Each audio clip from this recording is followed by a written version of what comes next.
Welcome, everyone. We are the Bad Plans crew, and this is episode 5, if you can believe that. I figure if you're still watching at this point, you probably like it, so thanks for being here. We are running a D&D campaign here on Twitch. My name is Jay Grenier. I am the Dungeon Master, and together with these fine folks, we're going to play some Dungeons and Dragons. We're here every Wednesday, 9 p.m. Central, and if you miss an episode, you can always catch our back episodes on YouTube. Those will always be there every single week. We are brand new. We just started like a few weeks ago, so if you're not already, please consider following the channel. It helps us out a lot when you do. And another thing you can do to help us out, if you're so inclined, is to share the channel with your friends. If you got other, friends or family, people that like watching D&D, please send them our way. Yeah. How's everybody doing? Real well. We're on a hype train right now. We're still hype trading. We're hype trading. Super hype. Jeshi is dead. You got run over. Yeah. I mean, that's what we needed to do, right? Sacrifice Jeshi. It finally happened. It's the trolley problem. Jeshi's on the tracks, and there's one over there. We better just crush him. Oh. That escalated quickly. Yeah. Yes. There's Used a the lot word crush, happening. and it was like... Lots and lots happening. Well, it's super exciting because you can notice people in the chat are getting this little first logo as being our first subs of the channel.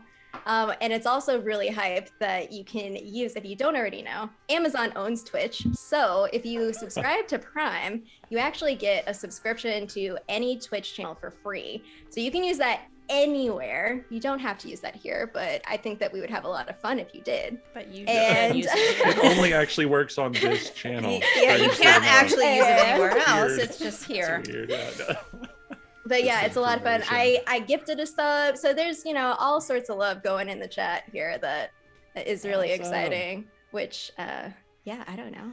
And once this is over, so that we only have a minute 52 on the counter, Oh no. we will be getting emotes to distribute in the chat. So you get to keep those emotes forever. That's also the fun part about participating in a hype train, is all the contributors get a free emote. Hey. So let's bring it. Saxa. Thank you. Nice. Excellent. Like Yeah. when you're explaining Oh, the hype oh. train. Oh! Oh! Oh man, oh man. There's Level hype. what are we What? doing now? We got I don't know what's level- going Alright. on. Woo, I woo. can't see chat. We What's went to a new happening? level. New level. All So right. this means We are We are level totally 3 Level three complete. professional complete. gamers.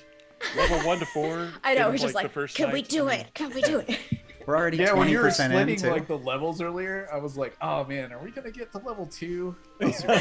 Oh.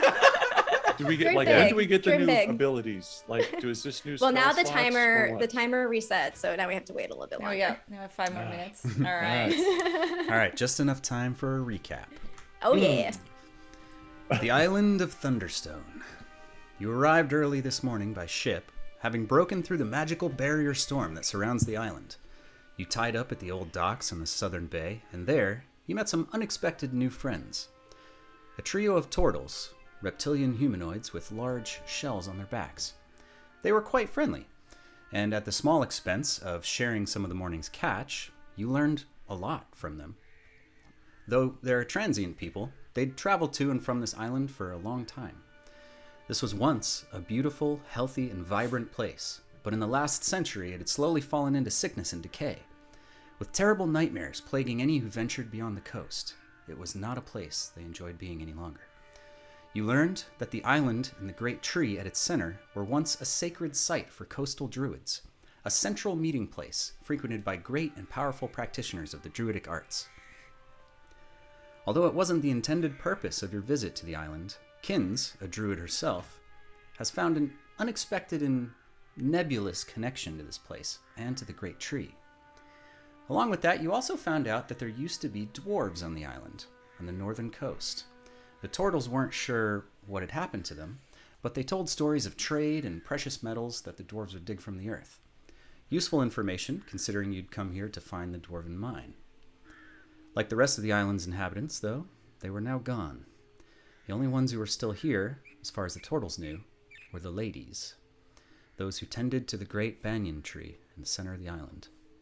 So you set off north into the cedar swamps, a great saltwater, marshy swampland that covered most of the island.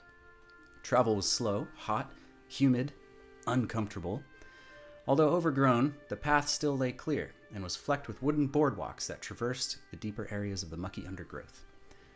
More disturbing than the relentless mosquitoes, however, were the eerie sounds you continually heard as you hiked through the marshes.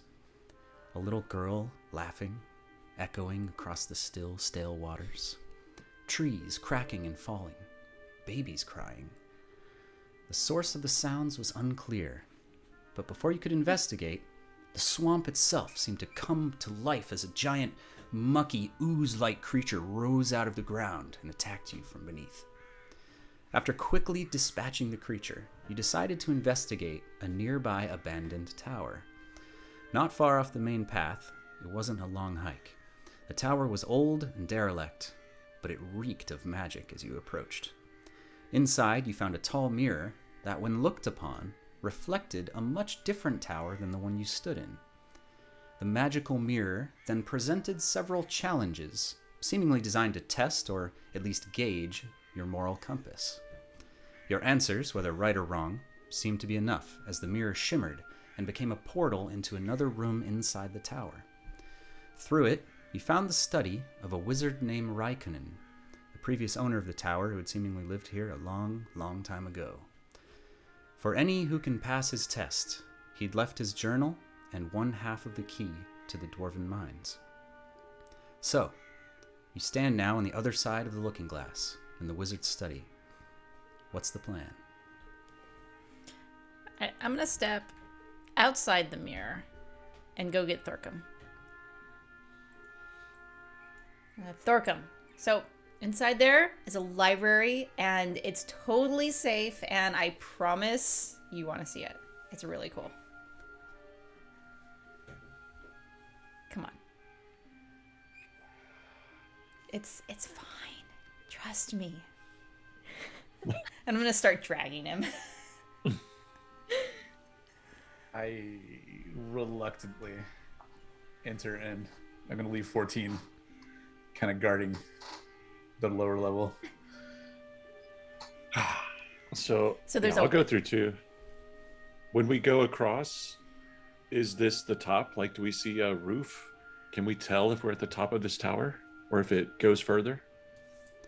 So the room that you're in, as you've stepped through the mirror into this sort of what you remember was upstairs, you could sort of tell when you got into you could tell by the windows and the height that you're basically in a room above the room that the mirror was in. And there's no doors, there's no stairs. This room seems to be locked off from the rest of the tower entirely. So I think I have the journal. Is that right? That was kind of where we left it off. Yeah. Do I also have the key? What does it look like? The key is about probably 6 inches long. It's made of like an aged brass or some kind of like a bronze or a kind of a brownish metal. It's not very intricate. It's sort of carved in like a triangular shape at the back, and it's quite simple looking. You know, being a dwarf, that the shape of the key. Well, first you know that this is only half of it, so there's another half that's going to sort of connect to this. But also there's a certain inherent magic and to the mechanism of a dwarven lock. So although the key doesn't necessarily look spectacular, it's you know that I'm gonna walk it to Thorkum. I'm gonna give it to Thorkum to look at. Like, this was on top of the journal. Hey, this journal entry says there's another half to this key, and that the stewards have it. I don't know who the stewards are, but we should find them. I will peruse the journal real quick, and I think I did read it last week. And do I know anything about this key? Make a let's see, to check on the key, make a kind of check. Can I with help this key. him? Yeah, you guys can team up as two dwarves. You're I would say make a just a general intelligence check, just to see what you can. I'll give you advantage, if that's okay with you, Jay. Yeah, actually, go ahead and make that investigation. So you're looking at the key, trying to see if there's any, deduce any clues about it, any interesting stuff. First roll of the night. Oh, that's pretty good. 27. Ooh. Not even gonna bother with. Yeah, But That's- If I roll, yeah. 1 out of 20 chance, man. No, it didn't. Oh, 17. Okay. 27. Yeah. Okay. So you can clearly see, as an artificer, you're used to putting together mechanisms, building things, parts, springs, gauge, all that stuff is very familiar to you. So you can clearly see how the key would attach to a second half, and you can kind of visualize the second half of the key, although you obviously don't have it yet. And yeah, it looks like a pretty simple key. There doesn't seem to be, there's not like a maker's mark on it. There's nothing intricate. It's not trapped. It's quite simple, actually. I will put it in the bag of holding. I think that thing has like a little bit of magic to it. I heard about these before. Like there's like something that the dwarves used to make these. I don't know if we still do. And there's like some magic to how it fits together and works. I don't know if it's magic, bud, or if it's just a mechanism. And then I'm gonna trail off and kind of look around at the books. Okay. Making, I guess, another investigation check to see if I can find anything. Yeah. So anybody who's upstairs in the room at the moment who might be just sort of perusing or looking around, go ahead and make an investigation check. In particular, I'm looking for pretty things. Pretty things that Yes. you can put in your pocket. Yes. Okay. Expensive looking things. Yes. Your character's broken when you roll 14 and you're going to take your passive. Oh, Ooh, Vinny. Nice. Oh, I got a 24. I'm investigative. I got 5. Ooh. But my other roll was a 20, but I don't have advantage, so 16 it doesn't for matter. That's 16, pretty good, man. 5, 26. And Kinz, are you in there? Yeah, Kinz is in here. She's not investigating though. Okay. She's kind of like in her own Deep- world. Deep in thought. Staring out the window at the tree. Got it. Okay, so you guys spend probably 20 minutes just looking through the upper floor of the tower. There's a lot in here. This is basically sort of a study, or it's almost like a miniature library. The walls are almost completely covered in stacks and shelves filled with books and tombs and old parchments with notations on them. And a lot of the books that you look through are focused around a handful of topics: the study of death, the study of life, the study of resurrection, and what can sort of that connection between life and death, and what how it leads to undeath versus just dying. What is the thing that causes undeath versus just being dead? The study, the sort of scientific study of that, and just the general almost all of the materials that you find, and then based on deducing what you've read in the journal, you get the sense that Raikonen was sort of studying undeath in general. The cause of the plague was a big part of what he was studying, which he also mentioned in the journal, and you can see that the books and the notes around kind of support that. There's several books related to just the history of the world, some of the previous ages, and sort of that more almost encyclopedic sort of material, just general reference material for various studies. But yeah, that clearly was the area of his interest or expertise, was surrounding death and how it became undeath. I'm going to collect any notes that I find on the plague. Okay. I'm really interested if it's being spoken aloud or if I came across it, in the difference between resing and undeath. Okay. Yeah, there's several areas There's also in this study, there's a couple of desks that have, various sort of scientific equipment, beakers and, various accoutrement for performing magical experiments, things of that nature. And you find a handful of stacks of parchments which seem specific to that topic, Jeshi. And a lot of it is beyond you. With Thorkum's help and you're able to sort of get the general idea. But even a lot of the words that are being used in these parchments are words that you don't necessarily recognize. You don't generally do a lot of reading, but you can tell what the material is generally, but it'll probably take you a while to study these and learn much from them. I've thought a lot about this before. Like, what is the difference between healing somebody and, like, them dying? It's crazy. It's very close together, right? It seems like sometimes, like, if I didn't heal you guys, you would be dead. But what if I healed you after you died? Then what? I don't know. I'm going to read these, though. You'll see. Cool. I was gonna say, No, go ahead. did he happen to leave like any pointy wizard hats behind? You rolled a 5. I know. And you were so busy looking for a pointy wizard hat that you literally found nothing else. Okay, fine. Unfortunately. Any- Vinadil.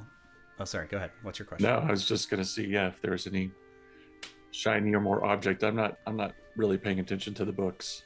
I'm looking more for objects or shiny things. Yeah. So, Vin, you find a couple of really interesting things. You find a handful. You basically find a chest.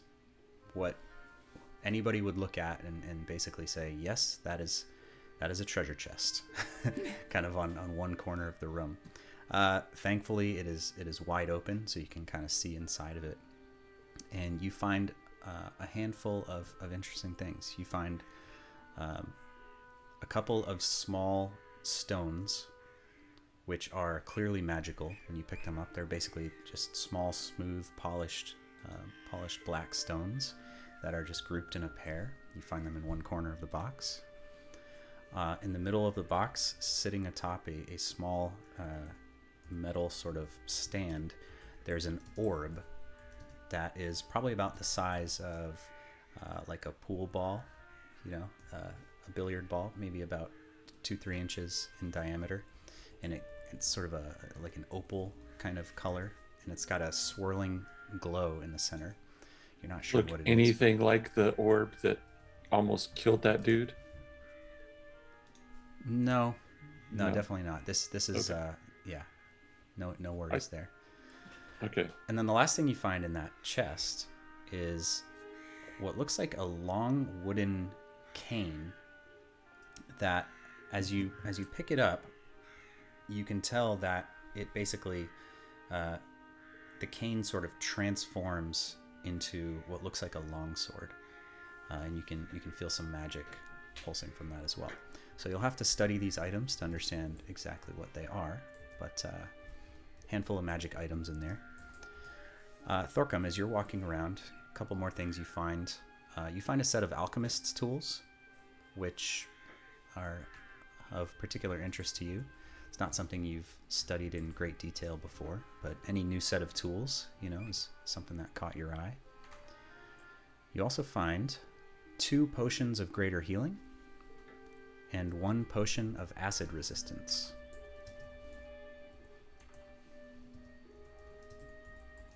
I immediately give 1 greater healing potion to Jeshi and 1 to Kinz, if she's paying attention. While I didn't realize 20 minutes was going to be this investigation, Kinz, she's still fixated out the window. I would like to know if Kinz can survey the land and see anything, like as she's like trying to, in her head, see a path to get to the tree. Absolutely. Make a perception check.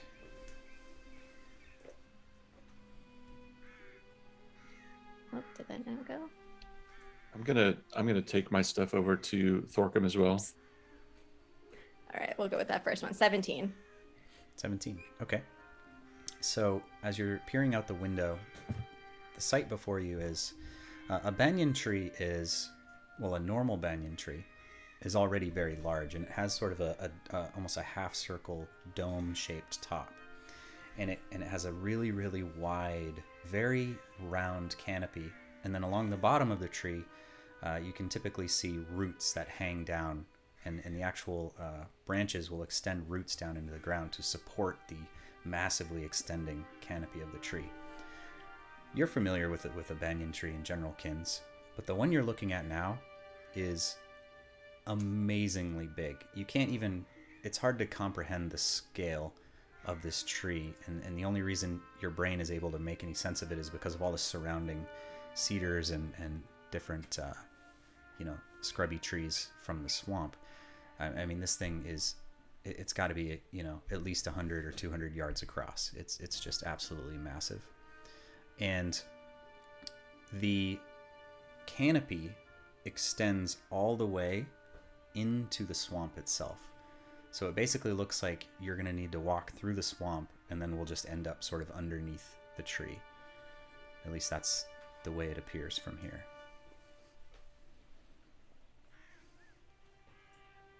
I'm going to hold out the potion to Kinz. Oh, thanks. Thorkum, So, y'all, let's go to the tree. Are you ready? I'm good to start moving that way. Can we talk while we walk? What time is it? How long have we walked? It's about an hour and a half or so, right? It's approaching midday. It's like 11ish right now. Yeah, Okay. These fishermen, man, they start like before the sun starts. So I feel like we've done a whole day already, but Some would say too early, but it's only midday. Yeah. Thorkum, it's been a while since we really dealt with any kind of magical items, but remind me, do you know how to study these things? Like this stuff's beyond me. Like, it seems magical, but I don't know. I'll have to rest before I can identify them safely. That's fine. You can hold on to them until then. But I will just kind of show him the cane a few times. So, like, does it go from like cane to sword, or like, what is it when I touch it? Does it become a sword, or like? Yeah, I'm gonna say until you can take some time to just kind of sit with it. It's a little bit A bit wonky. It's a bit. I'm wonky, totally yeah. thinking about a new magic trick. Like, this could be, Yeah. throwing knives, sticks to swords. Like, this could be interesting. Yeah. So Vin, as you're doing that, something catches your eye. There's what looks to be like a long sort of piece of paper kind of sticking out of one of the shelves that got passed by, and you go to take a look at it, and you find one more thing. You find a scroll that when you open the scroll, what you see is just a bunch of gibberish. You can't read it. You don't know what the scroll is, but you do recognize a magic scroll when you see one, having grown up near the conclave. You'll have to find one of your companions maybe who can read it. But as you pull the scroll out, a book falls over, and it just happens to catch your eye. And it's one of Raikonen's journals. And the cover of the book suggests that it is studying the shadow realm, study of where the shadows come from, where undeath in general comes from, and something from your past triggers your curiosity a little bit, and you grab that book. And it's not magical or anything. It's just something that you have a little bit of interest in. I'm gonna, as I grab that and look around, I know, like, Thorkum, you were saying we might be able to take a lot of these books. I mean, who knows? This stuff could be information the world hasn't seen in decades. Like, how many of the books did we grab, or how many of the notes? And is this just like a library full, or is it like 20 books potentially that we could take? Like, I guess I'm looking at Thorkum, like, how many of these do you want to try to take with you? Are you good? So I don't know when we're going to be back to this tower. I mean, maybe I can fill soon, but who knows? the bag of holding, I think, up to like 300 pounds or something. I don't remember the specifics. This is out of character. How much does a book weigh? A lot. A lot. Books are stinking. I have heavy, man. moved a box of books before. That is heavy. But I mean, let's take what we can if we've got a way to move it. Got my bag of holding. I mean, all right. moving is not a problem. Fill it up. definitely We can always ditch them if we have more important stuff. So I would say In the fill it swamp. up. Yeah. Just throw Give him books in to the swamp. Sparrow. Oh, He'd probably read it. that hurts. In character is when Belrissa says more important stuff. I kind of give her like a sidelong glance. Even I look over at that. Books in the swamp. Belrissa, that's not okay. That's not I okay. mean, Yeah. just saying. I don't think we have to drop them in the swamp. Drop them next to the swamp. Next to the swamp. Leave them on the path for someone else to find. I mean, we can can get put them 'em back. later. Leave a We book. hide leave a them book. and I don't can't reach- take We a book, could leave put a book. them back and write our own riddles. Hey. I To help start let people walking. in. Yeah, we're moving. out Kinz the is front right door behind Thorkum. at this point. Yeah. So back to the place where we killed the ooze. I guess. Back to the that's path. Back to the path. Yeah, that's the quickest. I Okay. feel like we Alright. gotta stay on the path. When we get to the path, Belrissa looks around and she pulls out like a little fuzzy ball out of her pocket. And she throws it down on the path. And it turns into A Pokemon. No. Yeah. What is it? Pokemon. Like playing with your cat now? Like what is this? let's see, what's a 7? A 7 is Oh no, what are you doing? a dire wolf. What? What? Jeshi takes out his hammer. No. So, What Belrissa, No. is this? go ahead. I was gonna eat this. This is Daryl. He's just gonna hang out with us for a while. How many animals do you need, Belrissa? Your cat Ziggy jumps off your shoulder and just gets in that like defensive cat pose. And it's just like all kind of freaked out for a second. And this dire wolf, which for everything you can tell is just, it's confused for a second, but it doesn't take more than, I would say, 10 seconds for it to kind of sniff around, and it notices Belrissa and kind of just walks up and kind of nuzzles her. It's very large. It's taller than all of you.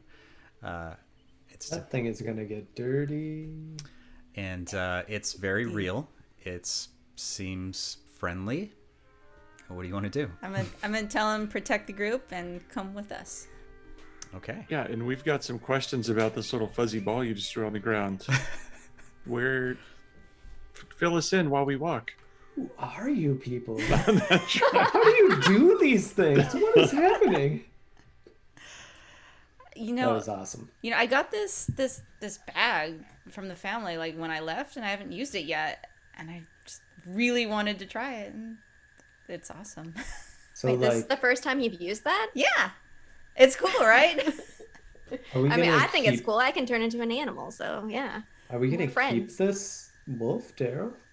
He He's will just like with us now. he'll hang out till the next sunrise, and then Okay, I was then gonna he'll- say I don't think he's gonna like the boat. no, then he'll go back to his own realm. Is he like? Is his realm the ball? Yes. As far as I know, he lives in this little fuzzy thing. As you walk through the swamp, first of all, you've left the sort of grounds of the tower, and you've gotten back into the cedar swamps, and the dire wolf seems a little bit put off by the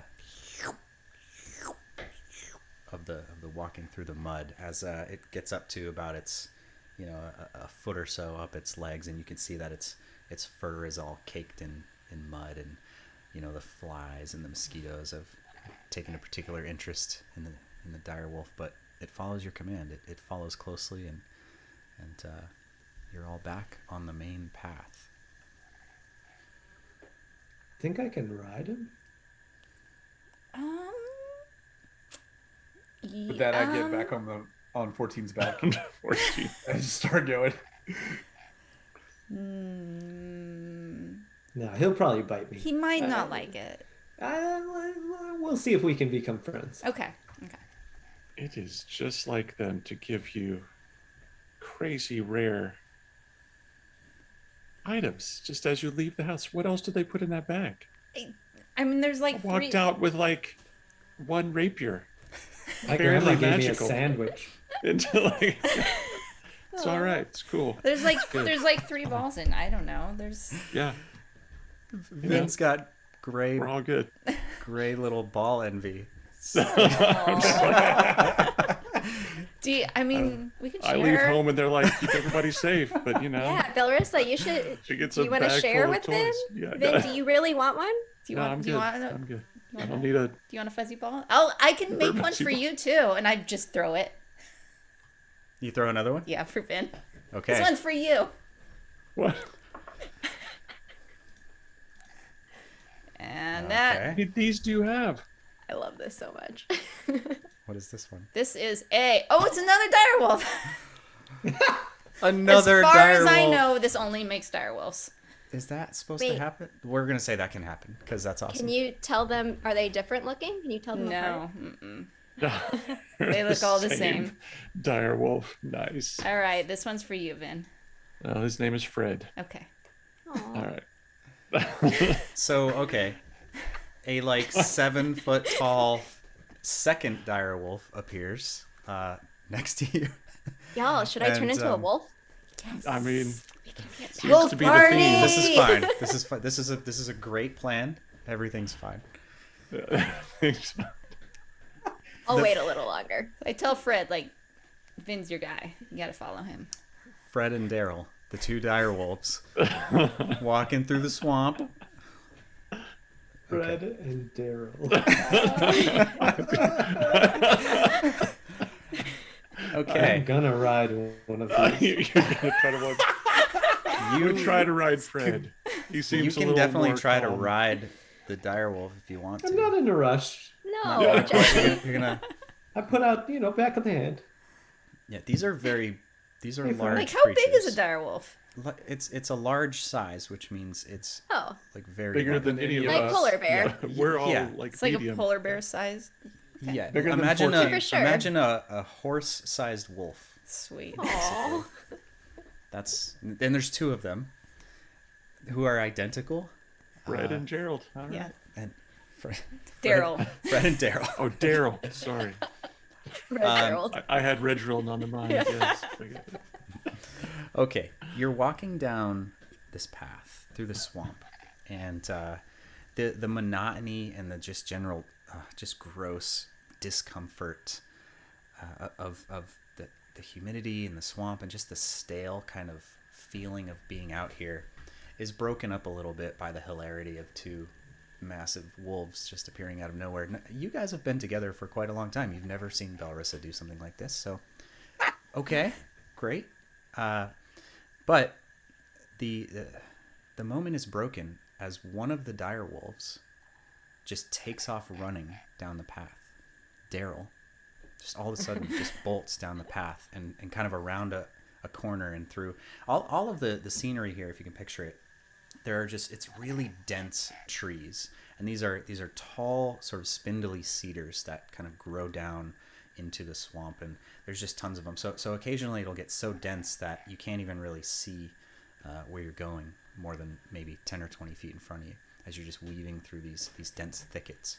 And the wolf has just bolted kind of through a small grove of trees, and you can hear, well, you hear mosquitoes.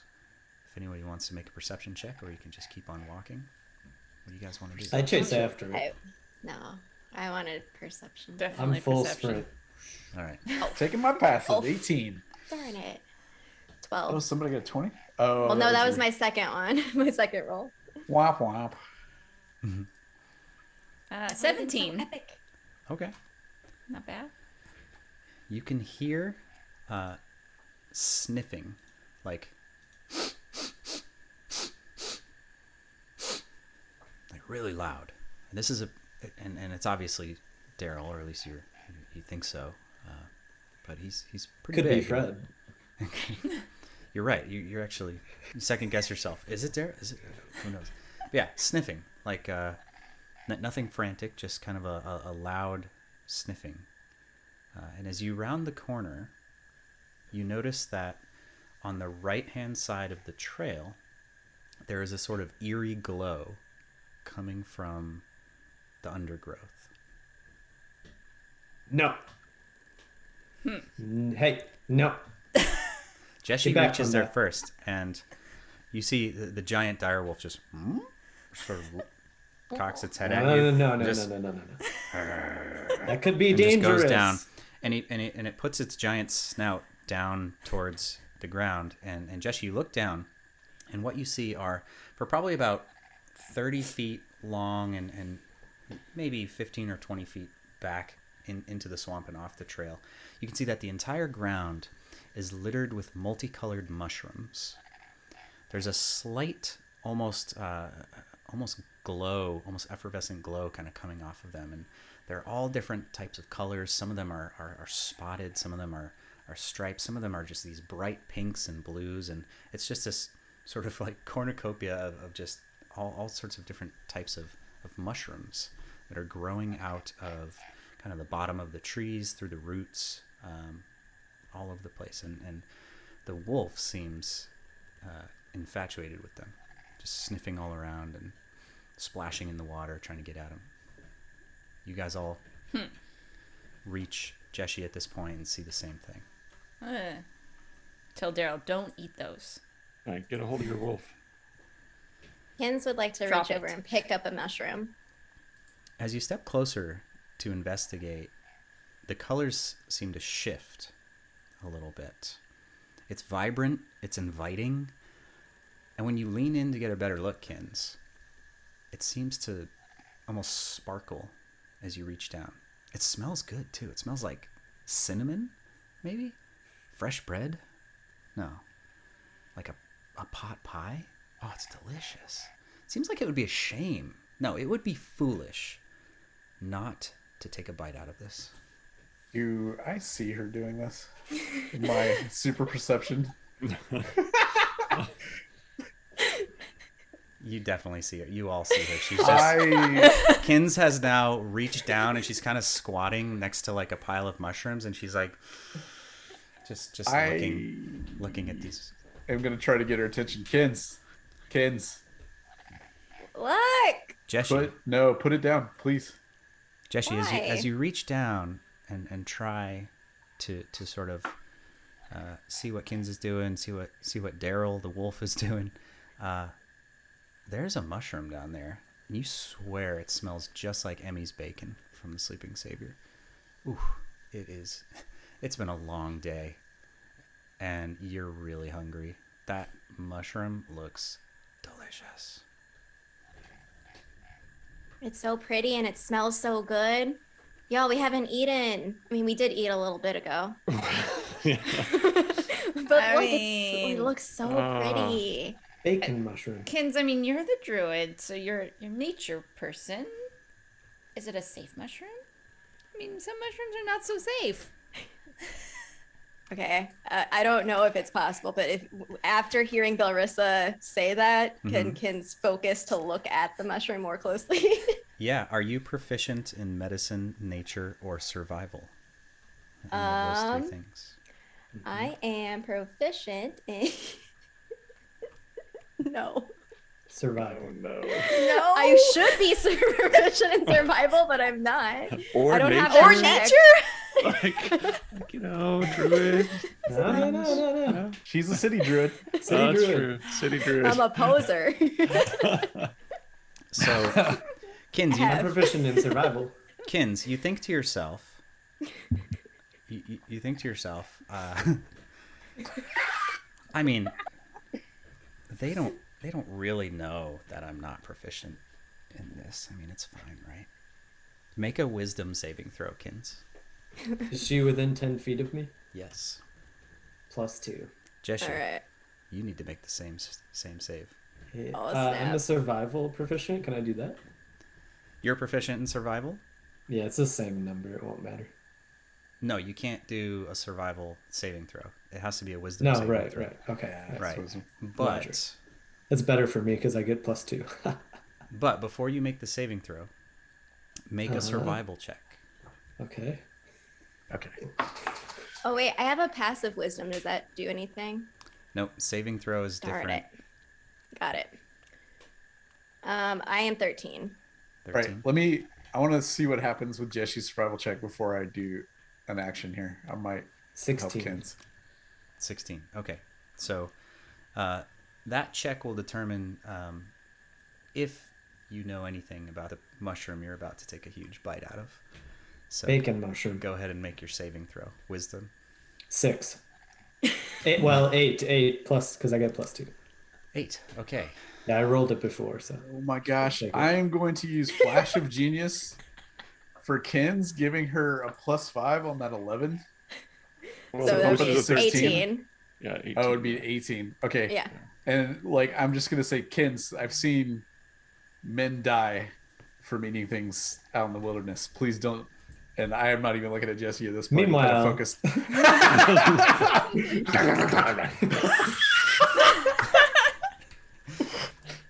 bacon. Okay, Kinz. That's a direwolf number. Roll a 7. Speaking of direwolf. Huh. Oh yeah. I Daryl- told him not to eat any. Okay, that's what I thought. Just double checking that. Yeah. And So I'm gonna- so he magically is compelled to listen to you and is Also tell Fred not to eat any. yeah. They're just sitting there. Drop it. They're like they're so bummed out they can't eat these mushrooms. Ziggy jumps off your shoulder and No. rushes over You can't talk to him. and your small little cat he kind of turns around and gives the dogs this look almost like he's giving them the finger, you know. He's like, yeah, I'm gonna eat this mushroom, and the dogs are just like Kinz, you realize that the mushroom you're holding is absolutely magical.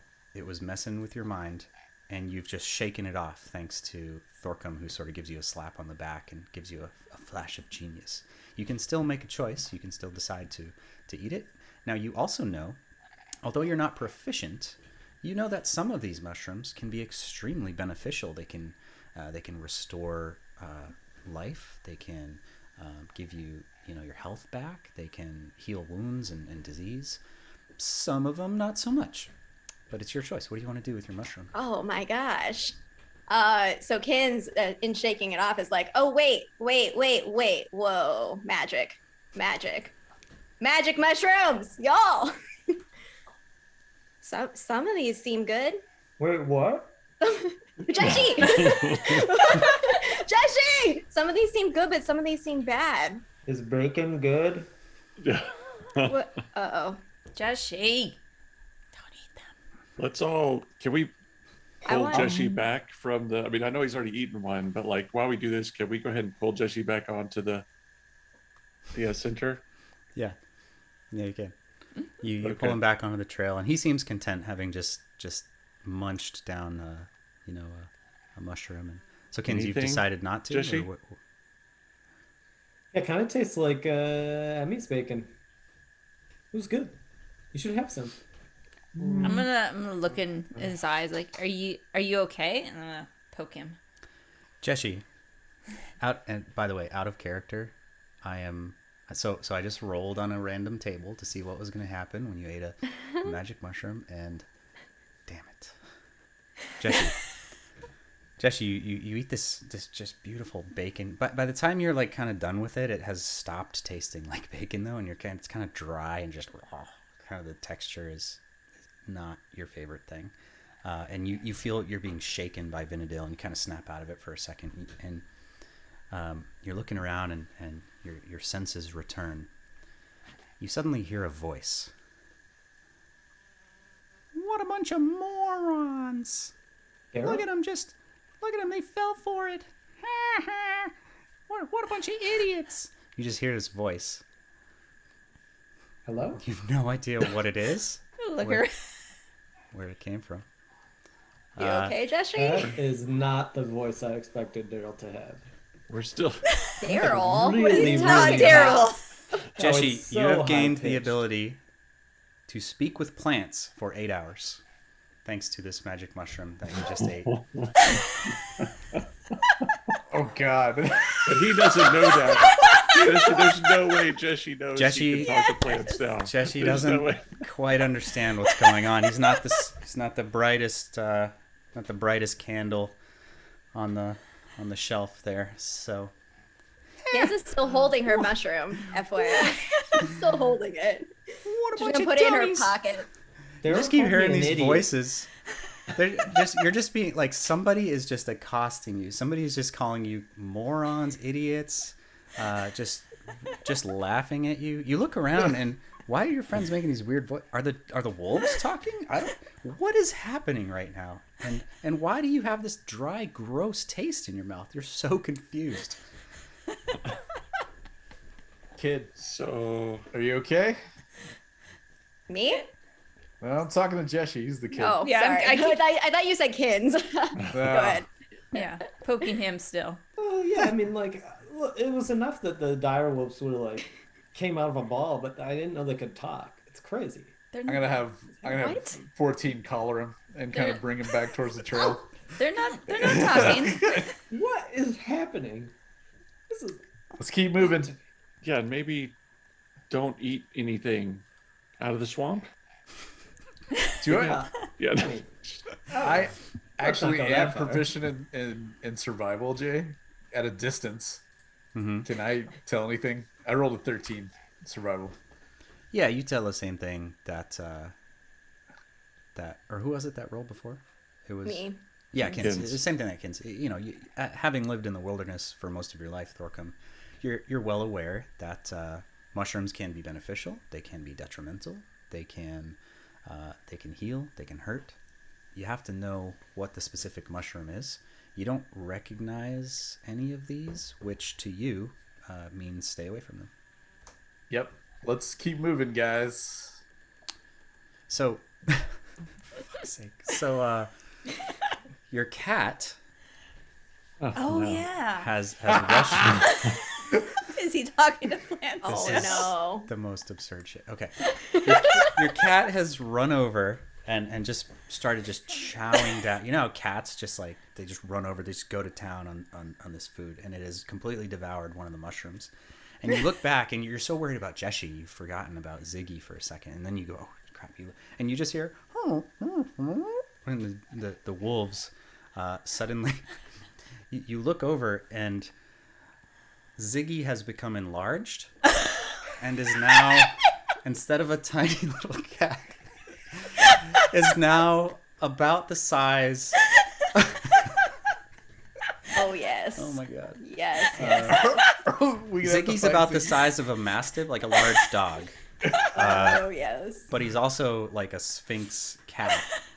And I can't even think of anything more disturbing than that, actually. That and just kind of walks over and just gives like this kind of like shrug to the dogs as it just kind of prances past the two giant wolves. And Oh my gosh. this has gone. I don't know that there were ever any rails, but they're gone. We're off them. We're officially in uncharted territory here. Okay, so you have three what do I giant think? animals with you. what do I think giant Ziggy's voice sounds like?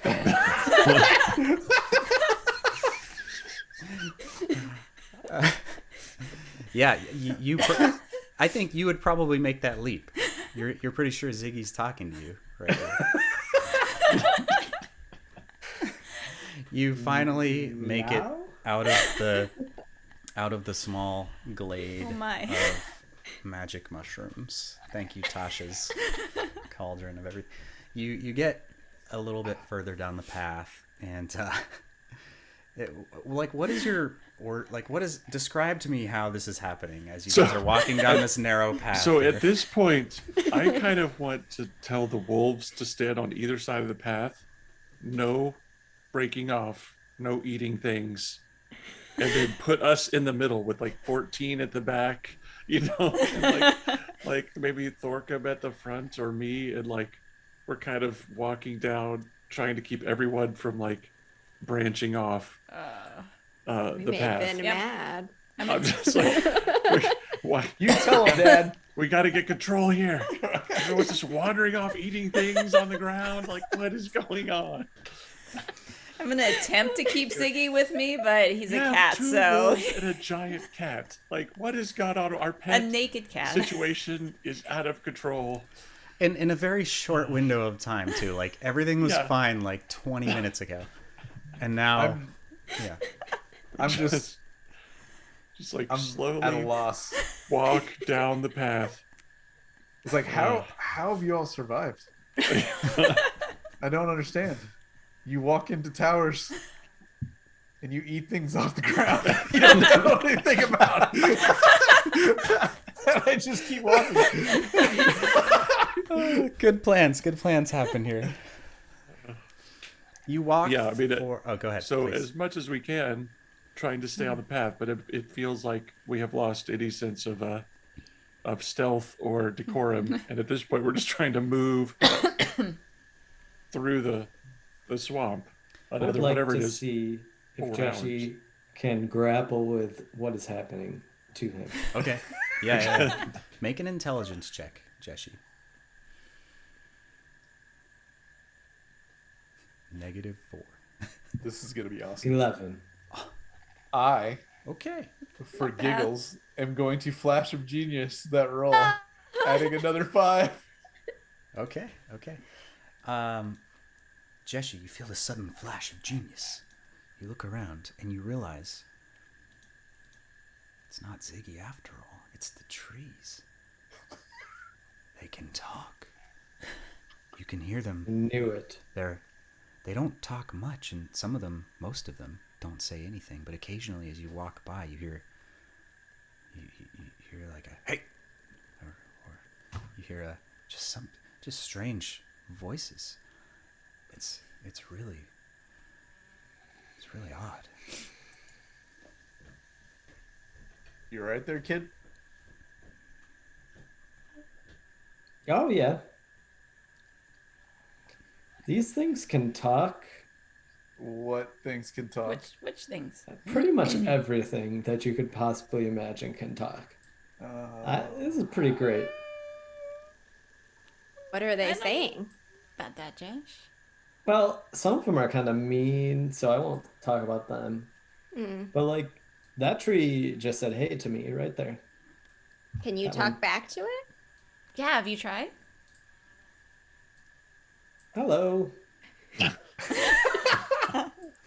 Hey, tree. Which way is the bigger tree? Do you know about the big tree? So you're all standing there as Jeshi's just like, hello, like conversing with this random cedar, and Jeshi. Nobody else hears this, but Jeshi, you hear.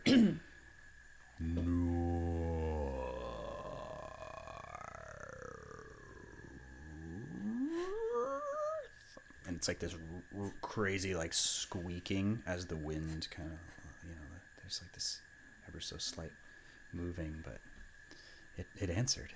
And you all look at Jeshi as he's just nodding like, yeah, okay, I got it. He might have finally gone crazy. I don't know. Wait, so you're seeing things too? Like me? Let's just keep No, I don't think walking, so. please. Vinny? Okay. Wait, Guys, Okay, have a nice day. wait, did he say something? The tree? Yeah? Sorry, Jay, what you just said is what I heard. Yeah. He was saying the What did word. he was saying the actually- word north. Yeah, he said something. The tree that we're looking for is north. All right, let's can't- go. Oh. Think of a hey. worse thing that could have happened. Literal DM nightmare. You have This been is a playing meme. we Talk We're to Plants. living a meme right now. we've got 5 hours of talking to plants as we just wander through. 5 the- hours. Yes. I'm You know thinking what? 7 hours and Suddenly it 45 goes away. minutes. It's weird, and you're fine again. Yeah. No. Oh yeah, like So- Guardians of the Galaxy, perfect example. Oh yes. Just no. So do you think you can talk to like the giant tree when we get there? Oh, Oh my gosh. I have so many questions. We should hurry. All right, Yeah, let's I go. agree with Let's that. do it. We should hurry. Let's move. Okay. So I'm gonna send one of the wolves out front. I know I'm gonna go anti-Vin and which send wolf, one out though? front. Okay. Which one is it? People- That's really Daryl. important. Daryl. Okay. Yeah, she doesn't get to control Fred. Fred is my wolf. Like, Is Fred your wolf though? Is it? I'm pretty sure. That's is what I my let wolf. him think. I can see you, Jay's brain just breaking right now. This is exactly how he played. He's like, Oh God! how many hours? How many hours did we prepare for this session? Listen, serious horror fiction here, okay? This is serious business happening. Okay. You walk for another. No. You continue to move through the swamp, and this is a dull and just dreary and just the whole place. Ever since you've left the coast, has given you this melancholy, this feeling of just. Like, your shoulders have started to tense a little bit. You constantly feel like you're being watched. You're continuing to hear creepy sounds in the forest, and just the bugs are biting you relentlessly, and everybody's all itchy in any place that is exposed from your armor. And the juxtaposition of the just incredible odd thing that has just happened is it's a welcome smile. It's a welcome reprieve from this just vastly uncomfortable situation. You continue to walk for about an hour, and you get into a section of the swamp that is a little bit less dense, though not entirely open, and you can see that maybe about 150 feet in front of you, there is a section of bridges. They're similar to the boardwalks that you've been walking on, but they seem to traverse a slightly wider, watery area. And at the base of the second bridge that you can see, there are 3 humanoid figures standing there, looking in your direction. They appear to be armed, and as you get a little closer, you can tell that they are clearly standing on 2 legs, have arms. They're humanoid shaped, but they're definitely not human. You can tell that they have non-human features. You have to get a little closer to see any more. I'll look down at Ben. Gotta go this way. Yeah, interesting turn of events. Maybe these are the stewards. I turned Yeah, to the Dad, nearest bush. lead us. Nearest bush. I call Wolf back so he's not leading us. The nearest bush. Who Who is are leading? those? Who are those people? He's talking to the Bush. plants. Hey, buddy. You just hear.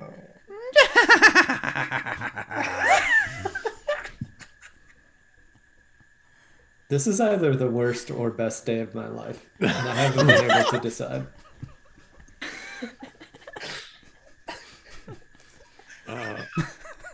Every indication is they've seen us. I take it. I mean, we're not really they're stealthy. looking straight at you. Do they- You guys are like a literal circus, like walking. I'm gonna give Menagerie. like Yeah. a short whistle just to Fred to follow behind. Nice heel whistle, All right, so Fred's over by Vinadil. Who's in the front? And, Like, who's kind of leading the pack right now? I'll step out in front and ask Jeshi if he'll come along beside. Let's go introduce ourselves. I'll dismount. 14. Take up the rear. Okay. That was me. That wasn't a plant. It's me, Jeshi. It's ready. I got it. All right. Let's go introduce ourselves. You definitely can tell that this whole situation is pushing the boundaries of Jeshi's mind. Like he's barely keeping it together right now, just trying to like process. When you get overstimulated by like there's sensory overload, like that, plus he's got 8 intelligence, so he's just like he's borderline losing his shit right now. I'm looking at Fred, side-eyeing him. As you get a little closer, you recognize these creatures. These are gnolls. You've seen them before in the wild. They're dangerous, they're ferocious, they're mostly feral. They're not the type of creatures who would be standing at the edge of a bridge calmly allowing you to walk towards them. Yet there they are. They have long, hyena-like faces. They stand tall, broad shoulders. They're wearing skins and patchwork leather armor. 2 of them are wielding long spears that stand about a foot taller than their heads. One of them stands in the middle, bigger, more brutish than the other 2. Arms crossed. You can see a long bow strung across his back and a spear as well. Stands there with arms folded, just kind of like this, and a look on his face as you are getting closer. I'm going to say hello in Elvish and see if there's any response.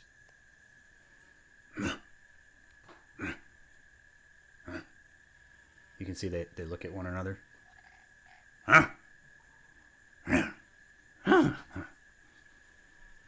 we're here to see the ladies. They kind of look at each other again.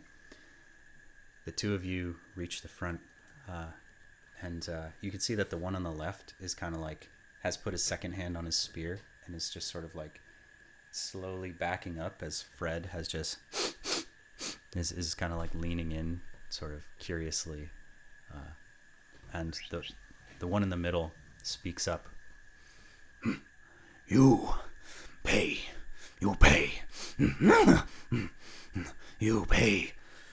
to go. You pay me. You pay me now. Kinz, you want to toss him your mushroom? Yeah, so Kinz, I was actually thinking that, but I was like, is that appropriate? That seems like trolling. So Kinz will pick a mushroom out from her pocket and offer a hand with the mushroom in it. So as you're doing this, Thorkum, you're the first one to notice, but as you're in the rear, you can see that on your flanks, several more gnolls have appeared on both your left and your right flank. Not close. There's small little islands kind of flanking this central area that you're in, and 2 of them have appeared, one on each side, and then you instinctively look behind you, and sure enough, several more have started to sort of creep out, and you're slowly being surrounded as your companions are talking up at the front. I'm going to... Go ahead. Man, I'm going to regret this. Basically, flip a switch on 14, and the little panel opens in his chest. And 14's going to reach in and grab the ruby. Are you kidding me? Okay. A snake? The snake ruby? Like the Death Stone? Wait, what? And he's just going to hold it out and see if the gnoll notices. You're pretty far back actually right now, so he wouldn't. I'm see gonna this. I'll get up a little closer. Kinz takes her mushroom back. Are you trying to give it to them? I'm backing So away all right, from... so hold on. Kinz hands out this mushroom, and you just see the gnoll kind of. No. You pay me to cross to go. And you can see, you guys have all started to notice now as you look around that more of these gnolls have appeared. And they've started to come from all different sides. Thorkum now approaches. You can hear the noise of 14 kind of breaks the silence for a sec as you look back and the 2 of them approach. Thorkum, what do you do? I'm gonna have 14 kind of hold out the ruby like hi. And I'm not trying to be convincing. I'm like, you let us pass. And I'll throw this ruby over to your friends around us. Okay. So this item that they have, it's about the size of a hockey puck. It's about 3 inches across. It's this jade colored, sort of stone carved small trinket. Oh, it's a jade thing. Yeah, sir. Sorry. Yeah, Not that's ruby. good. Well, the eye is ruby. So there on the top of it, there's a carving of a serpent, and the eye of the serpent is a pretty decent sized ruby. anybody in their right mind would look at it and say, yeah, that's valuable for sure. So 14 holds it out. And what do you say again? You say that I'll let us pass, and I'll throw this to your friends who are surrounding us. looks down, looks at his two buddies, and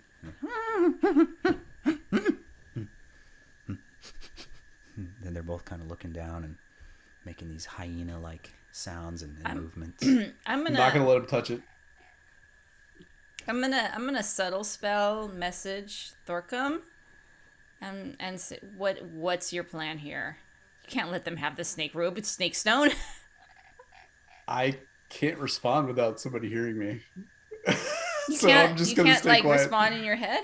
I thought, can you respond telepathically to message? Also, you can't actually telepathically communicate with me. Yeah, And that's there's the a other reason thing. why. Is, well, you can allow it if you choose to. Yeah, I don't. You This can case- whisper it. So, Belrissa, you've never done this before. You try to telepathically communicate with Thorkum in a very normal way, you know, if you can think of that as normal, and it just doesn't work, and you don't understand. Your spells broken? It is there. This is the. Did you get too close to those mushrooms? Like, all these ideas start rushing through your head. All right, your spell just fizzles. It fails. It doesn't happen. I just walk away. I'm done. I'm gonna make eye contact with Vinny. Vinny, this is valuable, right? Mm-hmm. Can we pass? Thorkum, make a deception check. Ha ha! This is going to go terribly. Vinny, can you help me here? Oh no. I'm going to say that Maybe. he can't help you here, and well, unless you speak up now and say something. But based on No, that that's response, what I was asking. that's I was no help asking at all. Vinny. Vinny, Unless help me. he- This is valuable, correct? This is worth our passage. Yeah, I'm too freaked out, man. Like, I don't like that thing is out of the... like, Oh no. I'm like, I've got one hand on my rapier ready to like stab this It's not gnoll the worst. before he reaches out. This, My -2 charisma. It's a 12. he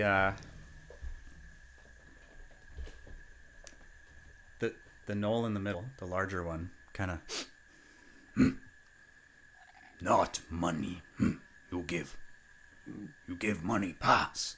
And then all of a sudden, the gnoll to the side of him reaches out and grabs the artifact. Okay, so 14 cannot be surprised, and I've Oh, given you're watching closely, and this thing He's- reaches out and straight up tries to take it. I'm gonna have 14 basically deflect his hand. Okay. Like, slap it away. Yeah, okay, I would say you can do that pretty easily. As soon as you do, they both kind of spears drawn, and you can hear bows knocking. You can hear sounds from all the gnolls surrounding you.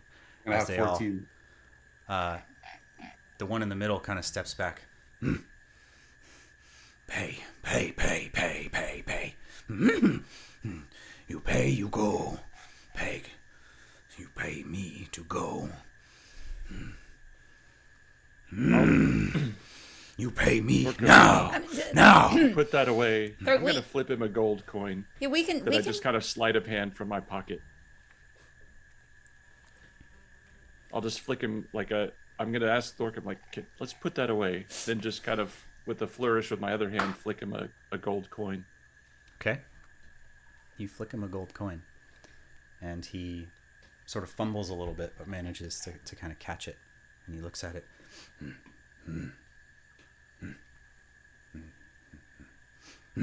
More.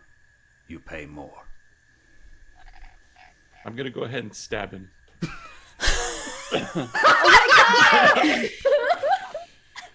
Yeah. Go, Vinny. I don't like this guy. We Like, have the he's- money. He's, I know. Is this we our do, but it's first matter of surprise principle. attack ever? no, Kinz, no. Okay. Wait, what?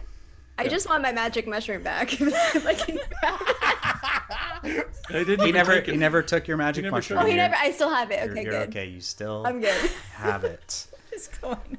Vinadil, make an attack roll. Oh no. That's with advantage, right? This is with advantage, and it will this is your trigger. whole thing. This is your as an no. assassin. Oh no. You are getting the drop on this guy. Did not expect you to attack him after you paid him. That's You completely 20 catch him off guard. it's a 27 to hit, and 25. So you're saying this also spurs the crit? the crit. So that's 30, 45 damage. 45 damage. Oh my god. Nice. Okay. So describe to me how you just eviscerate this creature. So depending on if it kills him, then Oh, it kills then the him. move. Okay, then the yeah. move is Yeah. This I is- flick it with my left hand. I flick the gold coin.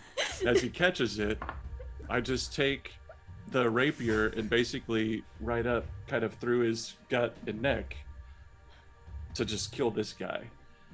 And then as I'm kind of there, I want to say to the other guys, we pass. Now we pass, right? And then They all kind of look at each other. and like- as he falls to the ground. Ah, and they all just start yelling, and you take that as no, probably you don't pass. And Jeshi, you hear, ah, from like thousands of like little blades of each individual blade of grass form a symphony, a cacophony, the din of the thousands, no, hundreds of thousands of individual plants calling out in distress as they know they're about to get trampled by this massive battle. Roll initiative. Okay, here we go. Oh my god. The best part of this is like Jay has to make like 2 wolves. Oh, I've been working Oh on yeah. that. Okay. What in the... Goodness gracious. Okay. And a gigantic Ziggy. Yes! Combat Yes, Ziggy. Mega Ziggy. Nuggets. I really thought maybe we could kill the leader and move on. But that guy was getting on my nerve anyway. Oh Such a my. bad thought. I thought the mushrooms were a good idea, so we both had bad plans tonight. All right, this is going to take me a second. So tell them about our sponsor. What sponsor? You didn't Hey, tell but us if you anything missed about it, this. we did have our first hype train tonight, We which was did. pretty cool. Yes. Level 4, maybe 5, I don't know. Yeah, I saw some emotes in the chat. Those choo-choos. Pretty Hype cool. train. I still can't get over Jeshi's like terrible. What is this night? Why were you talk gonna to give them plants. the snake stone? Yeah, what in the world, What? I mean, why did you think I took it? Yeah, we've all had moments so far. Oh, Snake no. stone. I was not. Oh man. expecting that. So I love this too. I'm pretty sure the dire wolves were not a part of Jay's plan, but now dire wolves have pack tactics. Yes, So they since do. there's 2 of them, Yes. we actually get to use them as like a pack of wolves. This Yes. is hilarious. Sometimes the dice are on our side unintentionally. I can't believe I rolled 2 dire wolves. Like, so it's a you roll a d8, so there's 8 different creatures Uh-huh. you can summon out of the little fuzzy balls. That's awesome. All right. Can everybody Big see? Wow. Are those my dire wolves there? Oh, so now we have to roll initiative too. Did we Yeah. do that? Oh actually? no. Oh, I have not. No. Oh, we Wait, wanna Jay wait needs till to the thing post is- put Oh the yeah, I things need to up put first. the Yeah. turn order thing Oh, up. gotcha. Come on, Jay. Jeez. Well, I'm sorry. He has to sorry, I'm voice all the sorry. plants in the universe now. I'm too busy trying to think of plant voices. Okay. It's terrible. Terribly awesome. Oh, Oh, Did it- Here we're I am. are we doing? We We're did. doing initiatives. All right. Yeah. I've lost all sense of everything. Oh, gosh. What is this? Ziggy is just lying there like licking his giant paw and is not participating Okay. unless you really no, want him no, he should stick this. Yeah, he that's should to. not, Not exactly a participate. battle cat, but Protect the not, Ziggy. not yet. He-Man. Just Oh, need a no, couple she more run. enlarges. okay. Right. Just keep eating those mushrooms, A Iggy. couple more. Yeah. All right, Oh my so this was the best way I could visualize your marching order here based on what just happened. Does that seem about right? I was definitely up more because I was next to Vin when he approached. Yeah. Okay. I don't think I was that far back from everyone. Yeah, I think we were closer together. Yeah. All right, maybe something like that. And yeah, good and with maybe maybe move one of the direwolves up next to Kinz, All right, you kind of got in it. that There we go. that space there, Yeah, and then that's the other Fred. one closer, like right next to me. There we go. Okay. That's Fred. This is Fred. Okay. Oh, sorry about the flashing. That'll go away in a second. Once we get started here, I think we're good to go. All right. So, all right. First one to take a turn is towards the back. Belrissa, you notice that there's another one of those larger gnolls who seem to be sort of bringing up the rear guard, and he's one of the loudest to shout. He seems to be in command as he sees what happens and just sort of shouts out into the din of the swamp, and the rest of the gnolls seem to look back in that general direction and respond. And what he's going to do is pull out a longbow and is going to fire a shot at this giant wolf right here. So Vengeance for Daryl. Which wolf? ooh, that's the one that's next to you. Oh, okay. Can I? How do I ping? Yeah, there you go. Okay. He just crit on his first attack. What? So that's going to be 16 damage on this no. wolf. I don't even know. Well, do I take the default? So Yeah, let's just take default. it's 37. 37. 37, yeah. Okay, so Okay. so yeah, he's down to. Okay. So he's down to 21. Do you want to give us control of those wolves, Jay? Yes. Give me a second. I will do that right after. Yeah, not a big deal. He's then going to duck over behind this giant bush / tree, getting some cover there. That's going to end his turn. So Vin, I'm going to basically count that as a surprise round where you were the only person to take a turn. This is one of those rules that everybody gets wrong, but I'm pretty sure this is the right way to run this because you were the only one who would have really reacted, and then we would have run the rest of the surprise round and basically nothing would happen. Right. There's a lot going on here though. So but basically I think we're technically starting round 2 Okay. because the first round was, well, it doesn't matter. But you are still at the top of the initiative order, so you actually get to go again because you rolled so high on initiative. So Vin, the wolf, his auto is to just protect people, but if you want to give him specific directions, it's a bonus action for like anything Okay. other than just however a wolf would protect you. Okay. All right. Well, I'm going to attack this guy that is right next to Jeshi with my action. Stab him with a rapier. Okay, that's 14 to hit. Okay. On the which I missed who you're attacking. This guy the here. guy right next to you. Let me double check what his deal is here. 14 is not going to hit. Ugh. He swings around and deflects your attack with the butt of his spear. All right. Well,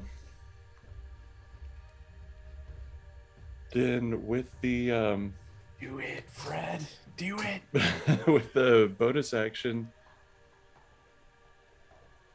I'm gonna have well, I can't move Fred, but this one, I'm gonna have him attack this guy just right in front of him. Okay. Let's see here. He's a +5 to hit. What kind of attack does he have? He has a bite. He has a bite, Bite. yeah. Okay, so let's see. He's going to make a bite attack. It's a +5 to hit. Okay, that's. Do you want me to roll it, Jay, or do you want to roll it? No, I've got some macros here. Okay. That's a 13 to hit, and that does not hit either. So, Okay. these are some battle ready. But it has advantage on attack rolls against a creature if at least one of the wolf's allies is within 5 feet of the creature. And I am. That would still miss because his second roll was lower, so Oh. even with advantage. Ooh. But that's good to know. So pack Alright. tactics will give them advantage anytime they're I met next Fred. to you guys. God. All right, and I'm good where I am, so I'm gonna stay where I am. Okay, excellent. Next up is going to be this guy way out on the fringes here. So he steps out, and which wolf is in the back? That's Daryl. Daryl. Yeah. Yeah, I think he would perceive Daryl as the probably the biggest threat and the biggest target. So he's gonna take a longbow shot at Daryl. That's a 13 to hit. No. No. He's All right. His armor class is 14. So I'm picturing Daryl has like spun around to face behind him where the attack came from, and then kind of sees the guy off to the right and sidesteps an arrow that goes a bit wide. It's going to end his turn. He is going to dip into the tree though and kind of partially obscure and hide himself. Thorkum, you're up. What do you want to do? There's so many Just- things I want to do. Bedlam. But- or- Super bedlam.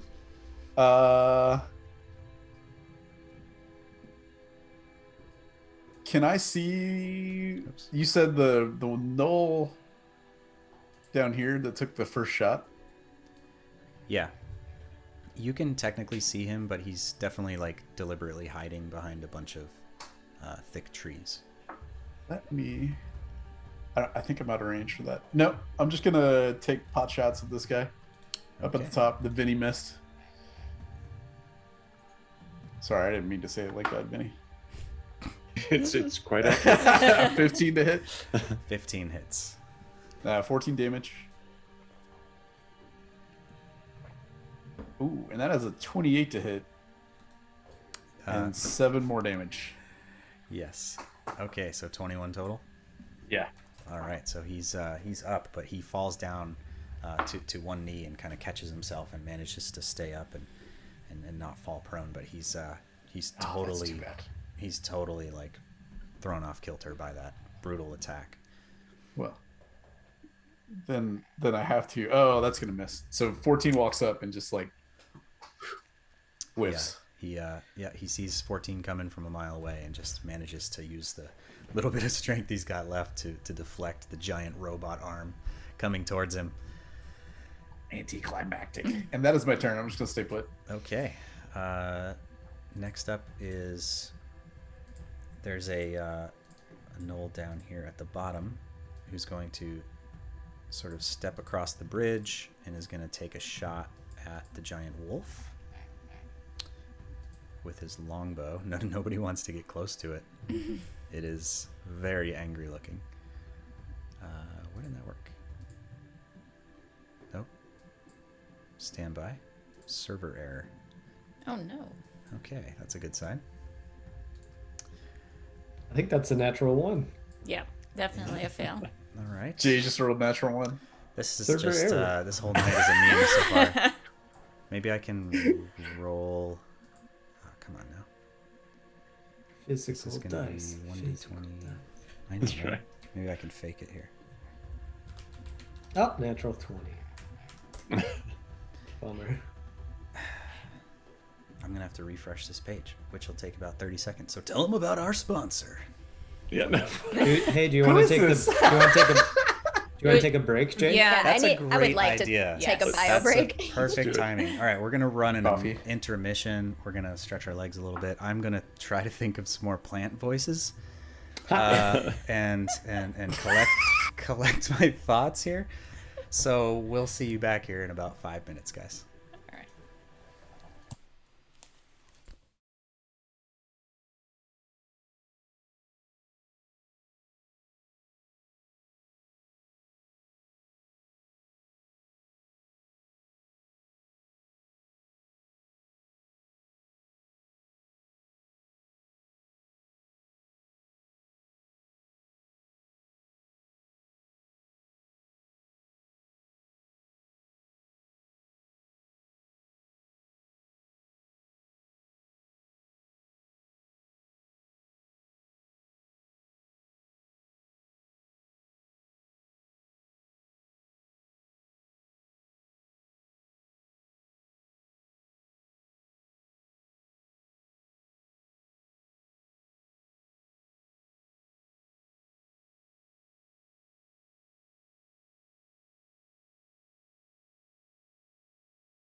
Yes.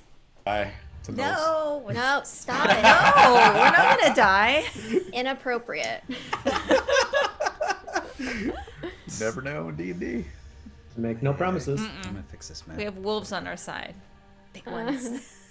I imagine that Vinny like kills the first Gnoll and is just like, yes, and then tries to swing at the other one. Just like, it's back to normal. But you killed that first one so much. He was so dead. Yep. There's Yeah. the splash damage. That is exactly what happened. Okay, we're back. We're in the middle of a combat fiasco here with some gnolls, with some giant wolves, with a giant cat, giant hairless cat, some assassinations. I'm gonna put a cloak on him after the battle. He's feeling a little naked. Okay. Okay.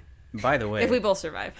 I can't wait to talk about this Saturday on the after show. But I wish your deception check to convince the thing to grab that artifact would have been.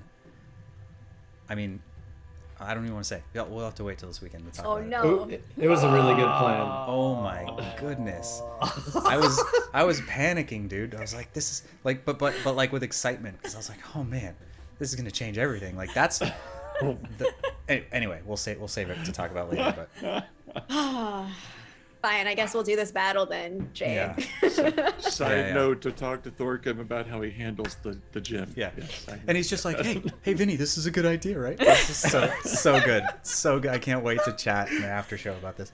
Okay, all right. So it's the Gnoll's turn. So oops, sorry about this flashing screen. Wrong window. There we go. Okay, he is going to make a longbow attack, and 22. That's low damage though. He hits him for 5. Okay. So he's down to 16. And then he is going Daryl! to. No, Daryl. He's going to take a position No. up here, kind of behind a bush, slowly advancing as the direwolf has taken several arrows at this point.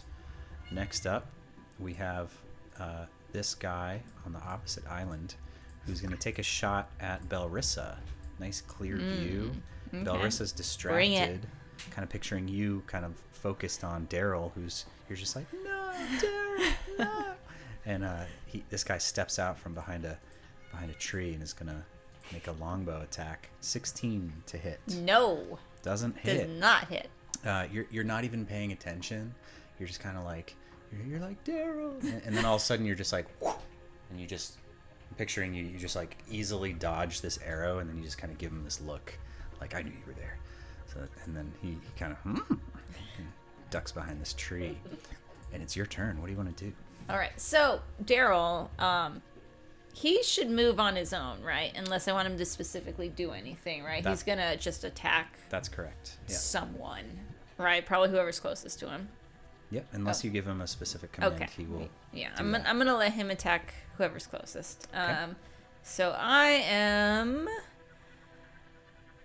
I don't like this guy who's sneaking up on Daryl, so I'm gonna hex him. Bonus action, Okay. He is hexed. and then I will blast him. 4.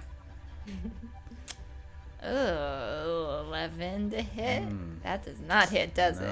No, it slams into just the bush that he's next to. All right, try again. Phew. And what the 13 to hit? No. Unfortunately not. Okay. All right. Daryl's gonna attack him, right? The direwolf, The direwolf. Daryl, You can control him. just charges full speed at this gnoll and is going to make a bite attack. And he's going to +5. +5. Yep. So that's gonna hit. Yeah. Okay, that'll hit the gnoll. It's not a huge attack, but hits him for 6. It's 2d6 +3 piercing damage. D6. Oh yeah, that's okay. 2d6 +3. Oh, also he had advantage on his attack. 6. That's still 6. Excellent. Okay, and if the target is a creature, is it a creature? Is a gnoll a creature? Technically. he has to succeed on a DC 13 strength saving throw or be knocked prone. Okay. Oh, nope, he fails. So he's prone. Yes. Okay, so this direwolf just charges this guy and just basically slams into him, biting him, and he's now knocked prone. Let's see, we'll give him a wrench.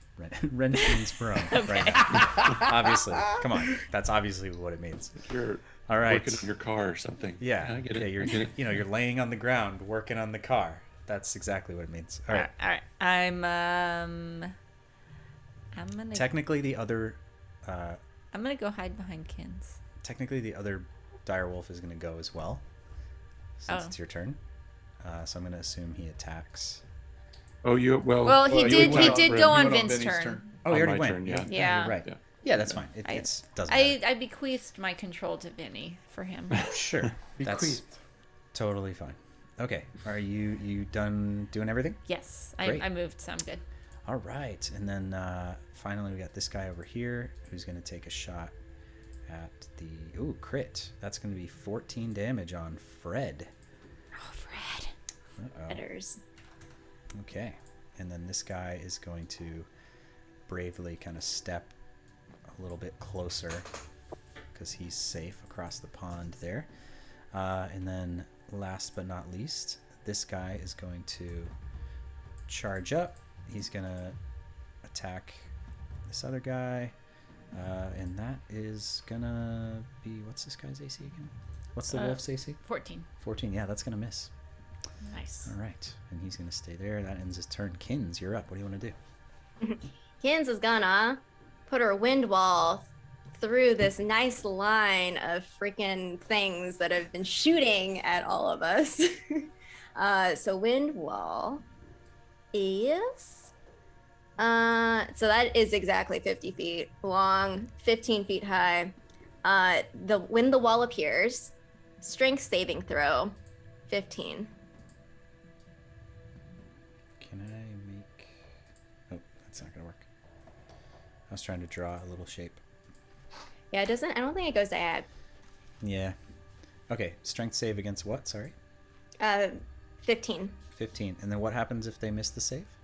If they miss, it's 3d8 bludgeoning damage or half on a successful save. Okay. And then additionally, the wind wall has the keeping fog, smoke, and smaller objects can't pass through the wall, loose things fly up, that sort of deal.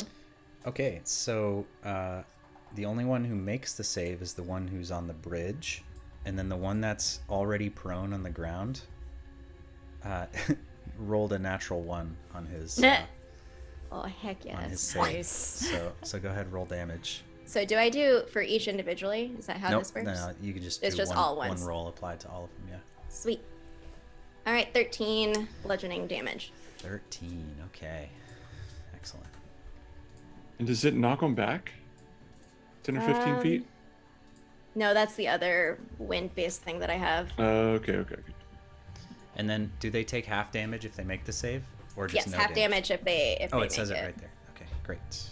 All right, so that'll be that. Perfect. All right. Very nicely done. What do you want to do next? You want to move? Bonus action? I'm going to... Wait, this is a guy right here. Yeah, I'm just going to stay behind Fred and hope he doesn't die. Jeshi, you're up. Okay. How am I feeling? You're feeling okay. You're a little overwhelmed, I think is probably how you would be feeling. Because I was kind of imagining that I was like in the zone. Like I'm in this like Zen moment here. Yeah, we can. So what I would like to do Oh, you're somewhere in between completely overwhelmed and totally calm Zen. Somewhere in that zone. I would like to like spin around in my position and activate Dark Forge, my hammer, to teleport it immediately right next to this one Okay. and swing. So All it right. basically poofs from my hand, and then I swing 16 to hit. That hits. 8 damage. Okay. And then it immediately pops back to my hand, and then I just, in the same motion of swinging, use my second attack on this guy. All right. That was with the +4 radiant damage too, right? No, without the radiant. Oh, without the Is it a radiant, fiend? okay. No. Oh, Yeah, that's only... it's okay, just I a see. beast. Got it. Yeah, that's just for fiends and undead. Okay. Okie dokie, only an 11, so that misses. Yeah, that misses. That was a pretty sweet maneuver, though. You hear all the plants, particularly like all the blades of grass, each an individual voice calling out to you, as if a crowd. They're just cheering you on. They're like, "Yeah, Jeshi, woo!" It's like who knew plants could feel emotion, but here we are. What else do you want to do?